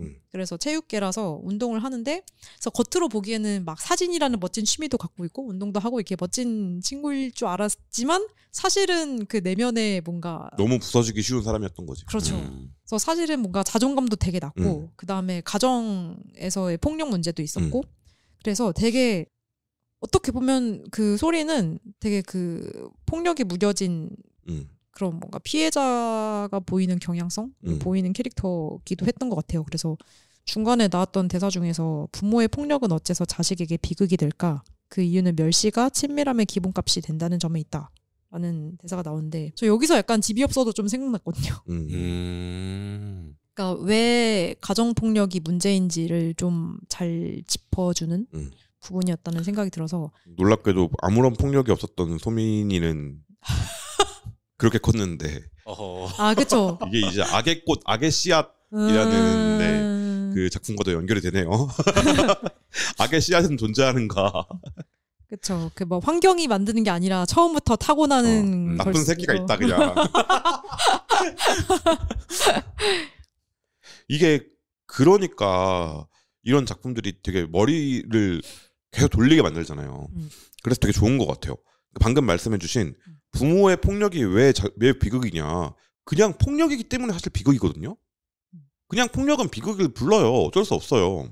그때 집이 없어에서도 백은영이 나 때문이 아니었다고 말해. 이거 있잖아요. 이것도 사실 그죠. 네. 같은 얘기죠. 네, 같은 얘기였던 것 그러니까 같고. 너무 슬프잖아. 아이들한테 이런 말을 시키는 건 어른으로서 할 일이 아니잖아요. 그래서 소리가 초반에 어떤 에피소드가 나오냐면은 친구가 약간 야 너는 그냥 넌 본선이야 너 예선 떨어지는 게 당연하잖아 약간 이런 식으로 좀 무시하는 발언을 했는데 그냥 소리는 그것도 이렇게 하하하 웃어 넘기는 게 너무 일상인 인물인 거죠. 그리고 그 뒤에 나중에 남자친구한테도 굉장히 뭔가 직접적인 폭력을 당하는데 그것도 우리 오빠 괜찮아 평소엔 잘 해줘 약간 이것도 그 말이 대사 좀 생각나는데 그런 되게 전형적인 그 폭력이 무뎌져서 그 약간 그 매맞는 아내들이 우리 남편이 평소에는 그렇게 막 때리지 않고 잘 해주는데 약간 막 자기 화났을 때만 그래요. 막 이런 술이 왼수지 술이라고 얘기하죠. 그러니까 그런 거를 소민이가 보고서 견디지 못하게 만들죠. 그러니까 이게 그러니까 이 소민이라는 친구의 양면성을 다 보여줌과 동시에 이 류소리라는 친구도 보여주게 된 거예요. 되게 캐릭터 두께가 갑자기 확 두꺼워진 거야. 그렇죠. 그게 되게 저는 훌륭했다라는 생각이 좀 들었습니다. 그리고 각 그 시즌이라고 할까요? 1부, 2부, 2.5부, 3부. 그렇죠. 이 시즌마다 약간 저는 스토리 쓰는 사람이 다른 사람 같아요. 작가님 안에 작가가 너무 많은가라는 생각이 들 정도로 2부 약간 드라마의 느낌이 있었죠. 네. 그래서 약간 장르도 약간 다른 것 같고 그런 느낌이 들게 만들어요. 그래서 되게 이 작가님은 이게 데뷔작이라고? 놀랍게도 이게 데뷔작이에요. 그쵸? 지금 학생이시래요. 맞아요. 휴학하고 작품하는 거. 진짜요? 네. 구수쯤 하시지 않고서야 이게 말이 되나? 약간 뭐라고 할까 그 재능의 벽 같은 게 느껴지는. 이거 좀 압도적이다라는 생각이 오랜만에 들었습니다. 데뷔작이라는 그 작품들을 막 볼 때 이거는 데뷔작들 중에 되게 압도적인데라는 생각이 좀 들었었어요. 어떠셨어요? 시즌마다 좀 차이들이 있잖아요. 네. 그 차이 나는 그 시즌들 중에 제일 날 후렴했다라고 생각하는 시즌. 어렵다. 후렴했다. 근데 그런 점에서 확실히 2부긴 한데 근데 그 진짜 스릴러 장르다운 스릴러는 사실 1부였는데 2부가 뭔가 좀 일상 이야기처럼 전개되는 면이 있었잖아요. 근데 그 뭐라고 해야 될까요? 그 소리 이야기를 보면서 약간 이게 소민이가 약간 빡치면서 약간 그 뒷목 잡게 되는데 너가 어디까지 하나 보자 약간 이런 느낌으로 그 소리를 돌봐주게 되는 전개로 가잖아요. 그거를 뭔가 약간 막장 드라마 보듯이 약간 따라갈 수밖에 없는 그런 느낌이 좀 있었어요. 그래서 저 그 소리가 하다가 약간 그 나 어떻게 임신한 것 같아 하고 나타났을 때 거기서 소라 난 정말 하나도 놀랍지가 않다. 그 대사가 진짜 근데 저도 진짜 하나도 놀랍지 않았거든요. 근데 그 말투와 그 약간 웃겨가지고 몇 없는 웃긴 장면이죠. 이 작품 전체에서. 상황은 웃기지 않은데 상황은 웃기지 않은데 그걸 예상한 내가 웃긴 거지. 그거랑 그 말투. 이게 저는 1부가 제일 좋았거든요. 아, 그래요? 그러니까 스릴러라는 어떤 서스펜스나 스릴러는 사실 장르라고 보기엔 되게 애매한 건데 네. 이걸 어떻게 나타낼 거냐. 그래서 그런 얘기 많이 하잖아요. 뭐 독자에게만 보여주고 주인공은 모르게 한다든지 작가만 알고 있고 둘 다 모르게 해서 나타낸다든지 이거를 설명하기가 되게 어려워요. 설명하면 다 아는 게 되잖아. 그러면 이제 분위기로 보여준단 말이에요. 근데 이 작품은 그냥 보게 만들면 돼. 1화만 보게 해도 돼. 그래서 장르 연구에 그 수업할 때 너무 좋은 예시예요. 지금부터 네이버 버튼 앱을 켜서 똑딱똑딱 1화를 켭니다. 다 보면 이제 저를 보세요. 만약에 그렇게 된다. 수업에 그렇게 하진 않았지만 너무 쉽게 수업이 진행될 것 같은 거야. 여러분이 느낀 지금 그 감각이 스릴러예요. 너무 좋은 예시여서 모두가 똑같은 감각을 느꼈겠구나 라는 게 너무 당연한 일화잖아요. 너무 잘 만든 1화라는 생각이 들고 의도한 바가 굉장히 명확하네. 네. 그리고 1부 내내 그걸 유지했다는 점에서 정말 대단하다라는 생각을 들었습니다.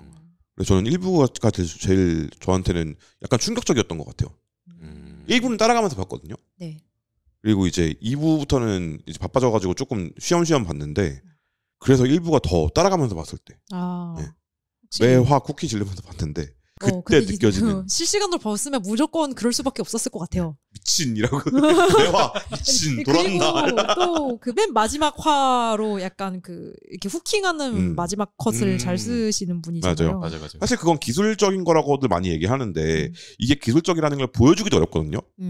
납득시키기가 어려워요. 왜냐하면 이미 그건 기술이 아니라 뭔가 특별한 뭐가 있을 거야라고 생각하는 사람들이 있으니까. 근데 그냥 다 빼놓고 말편성 다 빼놓고 보여줘도 여기서 끝나면 다음으로 넘어가고 싶게 만들거든요. 그건 확실히 기술이에요. 그래서 이분 진짜 오타쿠구나라는 생각이 들었다. 많이 보고 많이 연구했구나라는 생각이 들었다.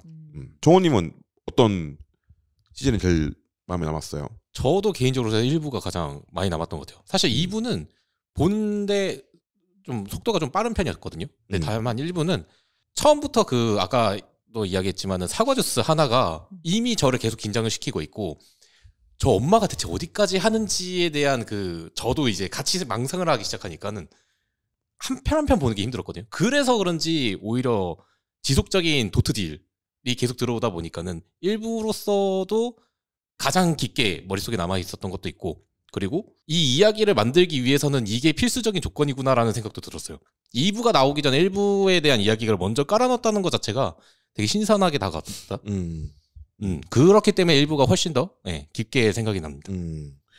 그래서 이렇게 이제 사람을 계속 그 뭐랄까 심장 크게 뛰어봐라고 말하는 작품이잖아요. 그런 작품이다 보니까 여기서 이 작품 내에서 어떤 변화, 인간을 고쳤을 수 있을까? 라는 것도 고민하게 돼요. 왜냐하면 보통의 우리나라의 스릴러는 추격신이 들어가 있는 이런 추격자 스릴러이기 때문에 그 짧은 사이에 사람은 안 바뀌어요. 근데 아주 긴 시간이잖아. 평생에 걸친. 특히 소민이의 입장에서는 평생에 걸친 그렇죠. 계획이고. 그러면 소민이가 바뀔 확률이 높을까? 아니면 소명이는 뭔가 여기서 벗어날 수 있을까? 이게 또 관전 포인트이기도 해요. 그러다 보니까 소명이 같은 경우에는 동생, 남수 그리고 소민이 입장에서는 류솔이나 이런 각자의 어떤 트리거가 될 수 있는 변화의 트리거가 될 수 있는 사람들이 있었단 말이죠. 동생의 죽음으로 인해서 소명이는 이제 복수 머신으로 변화했고. 네, 그것보다 약간 이 작품에서 저는 그 소민이랑 소명이랑 뭔가 그 대적하는 포인트로 사람의 변화 가능성을 믿느냐 믿지 않느냐가 약간 테마처럼 보여졌다고 생각을 했거든요. 그래서 엄마는 절대 사람은 바뀌지 않는다. 저 근본부터 글러먹었으면은 그 사람들은 내가 고쳤을 수 없다.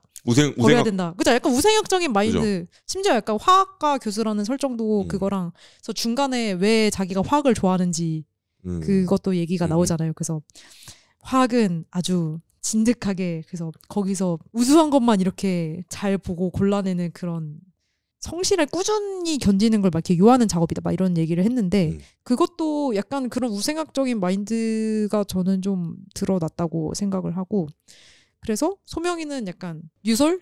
나 고쳐 쓰려고 했는데 안 바뀌더라. 남편? 내가 해보려고 했는데 안 됐더라. 아들놈 너도 안 되겠구나 하고 넌 그러면 처음부터 속가네 이렇게 된 거고. 근데 소명이는 그 남동생이 뭔가 소명이한테 애틋했던 이유가 처음에는 막 그 누나 생일에도 초 자기가 막 이렇게 확 막 꺼버리고 막 이런 되게 못된, 어떻게 보면 되게 못된 아이였단 말이죠. 장난꾸러기지 그냥. 그죠. 그렇죠. 그러니까 그 엄마의 시선에서는 이 녀석 처음부터 근본 없이 버릇이 글러먹었구나. 아니 그러니까 거기서 응. 케이크를 응. 그 가지고 막 예를 들어서 엄마가 아끼는 뭐라고 할까, 화장품이나 아빠가 아끼는 스피커나 뭐 이런 거다가 치적치적 발라가지고 못 쓰게 만들었다. 고의를 가지고. 왜냐하면 누나 생일이라고 나한테는 케이크를 안 사줘서. 이러면 이제 근본부터 틀려먹었다라고 약간은 볼 수 있을 가능성이 있을 수도 있어. 근데 그게 아니라 촛불이 있으면 인지상정으로 끄는 거야 애는. 그쵸? 그냥 근데 그렇게 생각한 소민이가 미친 거라고 이 사람들아. 그쵸. 소민이가 이상한 거죠. 근데 사실 저는 재민님이 말씀하신 것처럼 막 그게 미워가지고 막 그게 치덕치덕 했었더라도. 그러니까. 그거를 뭔가 그건 잘못된 거야라고 알려주고. 가르쳐줘야지. 가르쳐주고 하면은 걔도 바뀔 수도 있잖아요. 네. 그러니까 그래서 소명이도 처음에는 막 남동생이 그러는 거 보고 에휴 약간 이러다가 그 몇 살 더 먹고 나서 누나 근데 유치원에서 그러는데 막 생일 때는 생일자가 초를 꺼야 된대 미안해 이러고 편지 써서 주잖아요. 그거 보면서 소명이가 아 동생이 막 특별히 나쁜 게 아니라 얘는 그냥 몰랐던 거구나.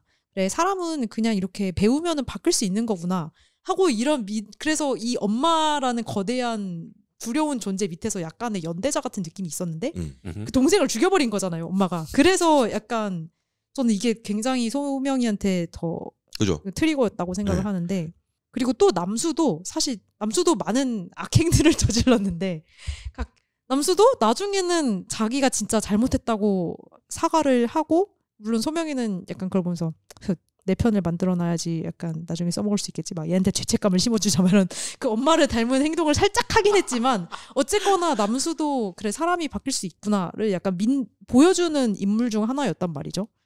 근데 그러니까 저는 이 소명이가 사람의 변화 가능성을 믿는 게 앞으로 전개에 뭔가 키포인트가 될 것 같다는 생각이 듭니다. 저는 그 부분에서 그러니까 변화의 가능성을 믿느냐 믿지 않느냐를 가지고 되게 극단적인 행동을 하잖아요 소민이가. 저는 이 소민이라는 캐릭터가 보여주고 있는 게 요즘 사람들이라는 생각이 되게 많이 들었거든요. 네. 작은 잘못이 죽을 잘못은 아니잖아요. 죽을 죄는 아니란 말이야. 전 이게 남수 에피소드에서 좀 느꼈었어요. 그러니까 처음에 남수가 그러니까 그 소명이한테 이렇게 막 못된 짓을 할 때 사람들이 그 약간 또 뒤질나게 욕을 했단 말이죠. 남수라는 캐릭터가. 그래서 그쵸? 약간 다른 웹툰이었으면 뭔가 그 소위 말하는 참교육 당하는 전개로.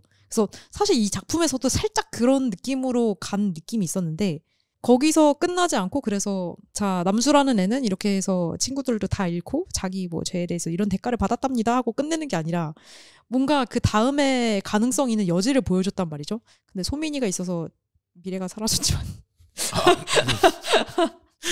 그런 소민이라는 존재 자체가 보여주고 있는 게 이 시대의 대중들이 인민재판 비슷하게 하는 그거랑 비슷한 어떤 형벌을 내리는 존재. 완벽한 나는 틀릴 리가 없는 나는 그래도 맞아요. 돼 라고 믿는 걸 보여주는 것 같아요. 완벽한 내가 선택한 너도 완벽해. 하지만 완벽한 내가 보기에 글러먹은 명진이 자 삭제. 무슨 데스노트 삭제 하는 것처럼. 그러니까 남수 너 우리 딸 괴롭힌 너 이 근본 없네 삭제. 약간. 그러니까 난 그게 그러니까 이 엄마로 설정하는 게 되게 탁월하다고 느꼈던 게 예를 들어 그런 거예요. 엄마라도 내 연애에 참견하면 안 돼. 그렇잖아요. 근데 아이돌이 연애를 하면 회사의 주가가 떨어져요. 왜냐? 팬들이 돌아서니까. 연애한다고요? 네. 이걸 또 모르는 것처럼 얘기를 하네. 이게 당연하지 않다. 그러니까 그런 사람들을 모두 다 포함해서 내가 포함되어 있는 대중, 타자로서의 대중이 아니라 나까지 들어가 있는 대중을 놓고서 얘기를 하는 것 같아서 그게 되게 탁월하다는 지점이라고 느꼈거든요. 엄마는 모두가 갖고 있는 거잖아. 이 세상에 있는 사람이라면. 그게 저는 되게 탁월한 지점이라고 느꼈어요. 그러니까 너희들이 생각할 때도 이건 이상하지? 엄마가 이러는 건 이상하지? 근데 너희들은 왜 그러니까지 가지 않았어. 그냥 보여주고 있는 거잖아요. 거기서 멈췄잖아요, 작품이. 근데 저는 그러니까 뭐 그런 해석을 할 수는 있지만 이 작품이 그러니까 이게 명소민이 아니라 너희도 이렇게 하고 있다는 걸 생각해 봐까지는 네. 난 그 지점이 오락물로서 되게 탁월한 지점이라고 생각해요. 왜냐면 이게 들어가면 이제 보는 사람을 불편하게 만드니까. 근데 충분히 불편해요 지금도. 그건 좀 다른 의미로 불편한 거죠. 네. 그러니까 그게 되게 탁월한 지점인 것 같아요. 그래서 되게 높은 순위를 유지할 수 있는 것 같아. 작가가 어디까지 말해야 대중에게 먹히고 대중들이 알아듣고 그 다음 판단은 대중이 하는 거야 라는 걸 작가가 명확하게 알고 있다는 생각이 들었어요. 쉽지 않거든. 근데 더 말하고 싶거든. 근데 그걸 참아내는 게 아니라 끊어냈어. 사실 더 하고 싶은 얘기가 있긴 한데 여기까지만 할게요가 아니야. 안 해. 그냥 안 보여줘. 다 알아들을 수 있는 사람들은 다 알아들어라. 거기서 내 역할은 끝났다라고 말하는 것처럼 느껴졌어요 작품이. 저는 그게 되게 탁월한 지점이었다고 느꼈습니다. 그래서 변화의 가능성이 있냐 없냐 다 변하면서 살아요. 시간의 차이가 있을 뿐이야. 그래서 사람에게는 시간이 주어지는 게 중요한데 이 작품의 문제가 뭐냐. 네. 소민이와 소명이는 붙어 있어요. 아 같이 살죠. 그렇죠. 그게 문제야.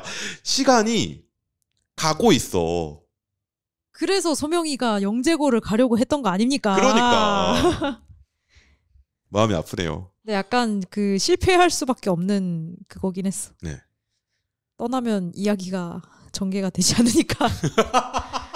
그게 이제 이건 우리의 문제는 아니에요. 이 작품 속에 있는 소명이의 문제 그리고 그렇죠. 소민이의 문제지. 근데 간다고 해결됐을까? 작품은 어려워졌겠지만 해결됐을까? 그러니까 해결은 아니지만 일단 그 물리적 거리를 확보하는 것만으로도 더 나아지는 것들이 있잖아요. 그리고 진짜로 떨어진 게 맞을까? 아, 그 약간 그런 의심을 할 것 같긴 해요. 엄마가 나를 그냥 뒀을 리가 없어. 또 나를 감시하는 눈을 어디다 심어놓지 않았을까? 그 물리적 거리가 떨어진 게 맞을까? 유난히 친절한 선생님이 있다면? 아니 근데 하필이면 화학 선생님이라면? 지금도 지금 기숙사도 아닌데 이미 그런 의심 정황이 충분히 있잖아요. 그러니까 이것도 그 중학교 그 CCTV 확보하려고 경비실에 가가지고 커피 한 잔 드시죠 이러면서 안에 돈 숨겨놓고 있잖아요. 이 거기서부터 정말 붙었다 하더라도 안 되겠는데가 그냥 결론이 나버리는 것 같아요. 그러니까 애초에 이 학교를 정말로 떨어진 건 맞냐는 거야. 합격을 못한 게 맞냐는 거야. 그것부터 의심을 해봐야 되지 않냐. 그 돈을 왜 그랬을까?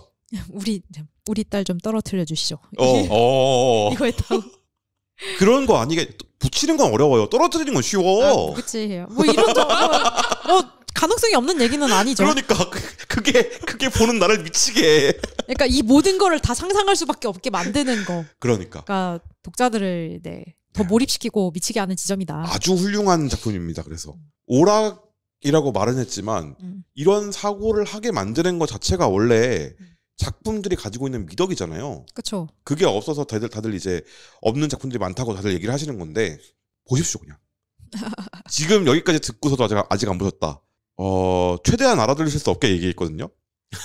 전 다 말한 것 같은데. 근데 안 보면 모르죠. 안 보면 뭔 소리요? 딸이 뭐?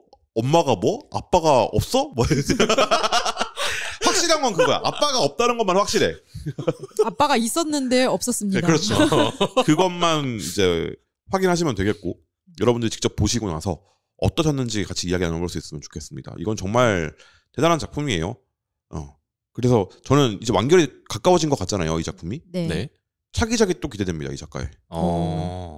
전 이 이야기를 어떻게 끝맺을지도 너무 궁금한데. 그 약간 좀 살짝 예고만 보여줬던 그 마지막을 과연 어떻게 장식할까? 그게 가장 궁금한 거죠. 저는 그게 있어요. 그러니까 소명이가 할 수 있는 파괴 행위가 두 가지가 있잖아요. 네. 엄마를 파괴한다. 엄마의 모든 노력에 들어간 피조물인 나를 파괴한다. 이 두 가지가 있단 말이에요. 이 두 가지를 동시에 이룰 수 있는 방법이 있긴 있어. 둘 다 찌르고 그 다음에 불 지르는 거예요? 뭐 찌르든 묶든 뭐 어떻게 하든 그 다음에 동반자살? 그죠? 그거냐? 아니면 변화를 믿기 때문에 성인이 되어서 엄마를 떠나느냐? 와 근데 명소민의 변화 가능성을 믿는다? 이것은 마더 테레사지 그거는. 왜냐하면 딸은 엄마의 이야기를 몰라요. 그렇죠. 지금 그렇죠. 우리가 본 2부와 2.5부의 이야기를 딸은 몰라. 이게 지금 여기서 또 서스펜스를 만들고 있잖아요. 그러니까 믿어서 부서질 수도 있다. 엄마의 변화 가능성을 믿은 나머지 내가 나를 부수는 게 아니라 이거 약간 그 최종 국면에서 그 막 죽일 듯이 싸우다가 하지만 너를 이해하고 용서한다 한 다음에 이제 그 쓰러져 있던 벽이 그 적이 이렇게 뒤통수 치면서 마지막 한 방 해서 그럼 너무 이 지금까지 쌓아온 지금 거의 3년 동안 쌓아온 이 모든 것이 한 컷에 무너지잖아요. 그럼 욕 진짜 뒤지게 먹을 그렇죠. 거야. 차라리 꿈이라 그러지 그랬냐. 아까 진짜 이게 죽어야 끝날 수밖에 없는 건지 저는 이 명소민이 진짜 어떤 최후를 맞을지가 너무 그죠. 저희가 방송 들어오기 전에 잠깐 얘기했는데 부모 자식 간의 이런 관계는 죽어서도 안 끊겨요. 네. 자기가 그러니까 사실 소명이가 소민이를 죽여도 그 평상 엄마라는 그 존재에서 벗어나지 못할 거란 말이죠. 왜냐면은 명소민이 류솔한테서 결국 그죠. 죽을 때까지 류솔 생각하는 것처럼. 그죠. 그러니까 이게 어떤 결과를 만들어낼지는 봐야 알 것 같아. 그래서 예측을 지금 여러 가지로 해봤지만 하나는 이제 그 마지막 한 방이라는 그 결말은 아니었던 것으로 아닐 것으로 예측이 되지만, 그러니까 간단하게 줄이면 몇 가지 선택지가 없긴 해요. 근데 그 선택지를 어떻게 보여줄 거냐의 문제여서. 그러니까 사실 보는 사람들은 이 소명이가 엄마한테서도 무사히 벗어나고 그 다음에 소명이한테도 미래가 있는 결말을 원하겠죠. 거잖아요. 그렇죠. 근데 안 그럴 것 같다. 라는 게 저의 예측입니다. 이게 공존하기가 쉽지 않다. 그죠. 그러니까 뭐 예를 들어 엄마를 죽였어. 근데 그 살인에 대한 뭔가 사회적인 처벌을 받지 않고 소명이가 자유로워질 수 있을 것인가? 쉽지 않다.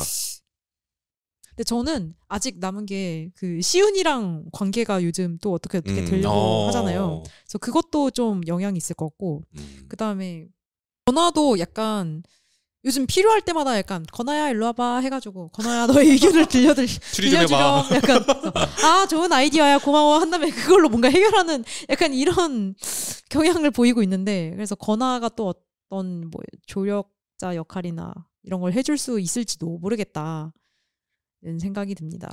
그래서 되게 어렵고 힘든 작품이었는데 그만큼 뭐랄까 내가 투자한 감정의 그 값어치를 한다. 이건 또 뭔 소리야? 근데 이거 저는 동의됩니다. 되게 힘든데 그만큼의 카타르시스를 줍니다. 훌륭한 작품이었어요. 그래서 지금까지 이담 작가님의 똑 닮은 딸 리뷰였고요. 이 작품은 안 보신 분들이 없었으면 좋겠다. 그래서 다양한 사람들이 어떻게 봤는지에 대한 얘기를 다 들어볼 수 있었으면 좋겠어요. 내가 생각하는 것만큼 사람들이 충격을 받았을까? 라는 것도 되게 궁금하고, 왜냐하면 일단은 숫자로 나타나긴 했거든요. 네. 그만큼의 충격을 뒤늦게 아무런 정보 없이 본 사람들도 똑같이 느낄까? 그리고 한 10년쯤 뒤에 지금 한 10살, 9살 된 친구들이 네. 안 보고 자라서 10년쯤 뒤에 봤을 때 똑같이 느낄까? 이게 너무 궁금해. 근데 이 작품 딱히 시대를 탈 것 같진 않은데. 그죠. 그리고 또 궁금한 거, 해외에서는 어떨까? 그것도 좀 궁금합니다. 해외 연재 되고 있나요? 모르겠어요. 그래서 해외 연재 어떻게 되고 있는지 좀 찾아봤는데, 일단 그 네이버 웹툰 미국 영미판에서도 하고 있고, 그다음에 일본, 중국, 태국, 인도네시아, 스페인, 프랑스, 독일 이렇게 연재되고 있네요. 해외에서 그 77화가 연재가 되면 아직 안 됐을 것 같은데 찾아볼게요 지금. 이제 유료에 떴어. 유료에 77화. 어떨지 궁금하다. 7코인 내야 되네. 아이씨. 일단 미국에서는 조회수 700만 그리고 좋아요 찜 18만 6천 와우. 네, 정도 되어 있는데 요거는 나중에 지금 제가 무료로 볼 수가 없어서 결제를 해야 되기 때문에 비싸요. 그래서 얼마요? 우리 돈으로 한 1,000원 정도 해요. 하루치 보는데. 그래서 요거는 제가 무료로 뜨면 그때 보겠습니다. 미국판은 그렇고요. 되게 다들 댓글에서는 엄청 엄마 개 무섭다 막 이런 얘기 하고 있네요. 1화 댓글 배댓이 그거예요. 야 엄마 개 무섭지 않냐? 가 배댓이야. 그리고 1화 굉장하네요 라는 반응도 있고요. 그리고 마지막 컷 소름 끼침. 아 그쵸. 그런 평을 받고 있습니다. 그래서 이게 아마도 이런 서스펜스나 스릴러 같은 감각들은 어떤 그 배경이나 이런 걸 이해하는 게 중요한 건 아니니까. 근데 특히 가족에 대한 얘기가 그쵸. 맞겠죠? 가족이 완전 가족 얘기죠. 가족 얘기다 보니까 더 그런 거 아닐까 싶은 생각이 듭니다.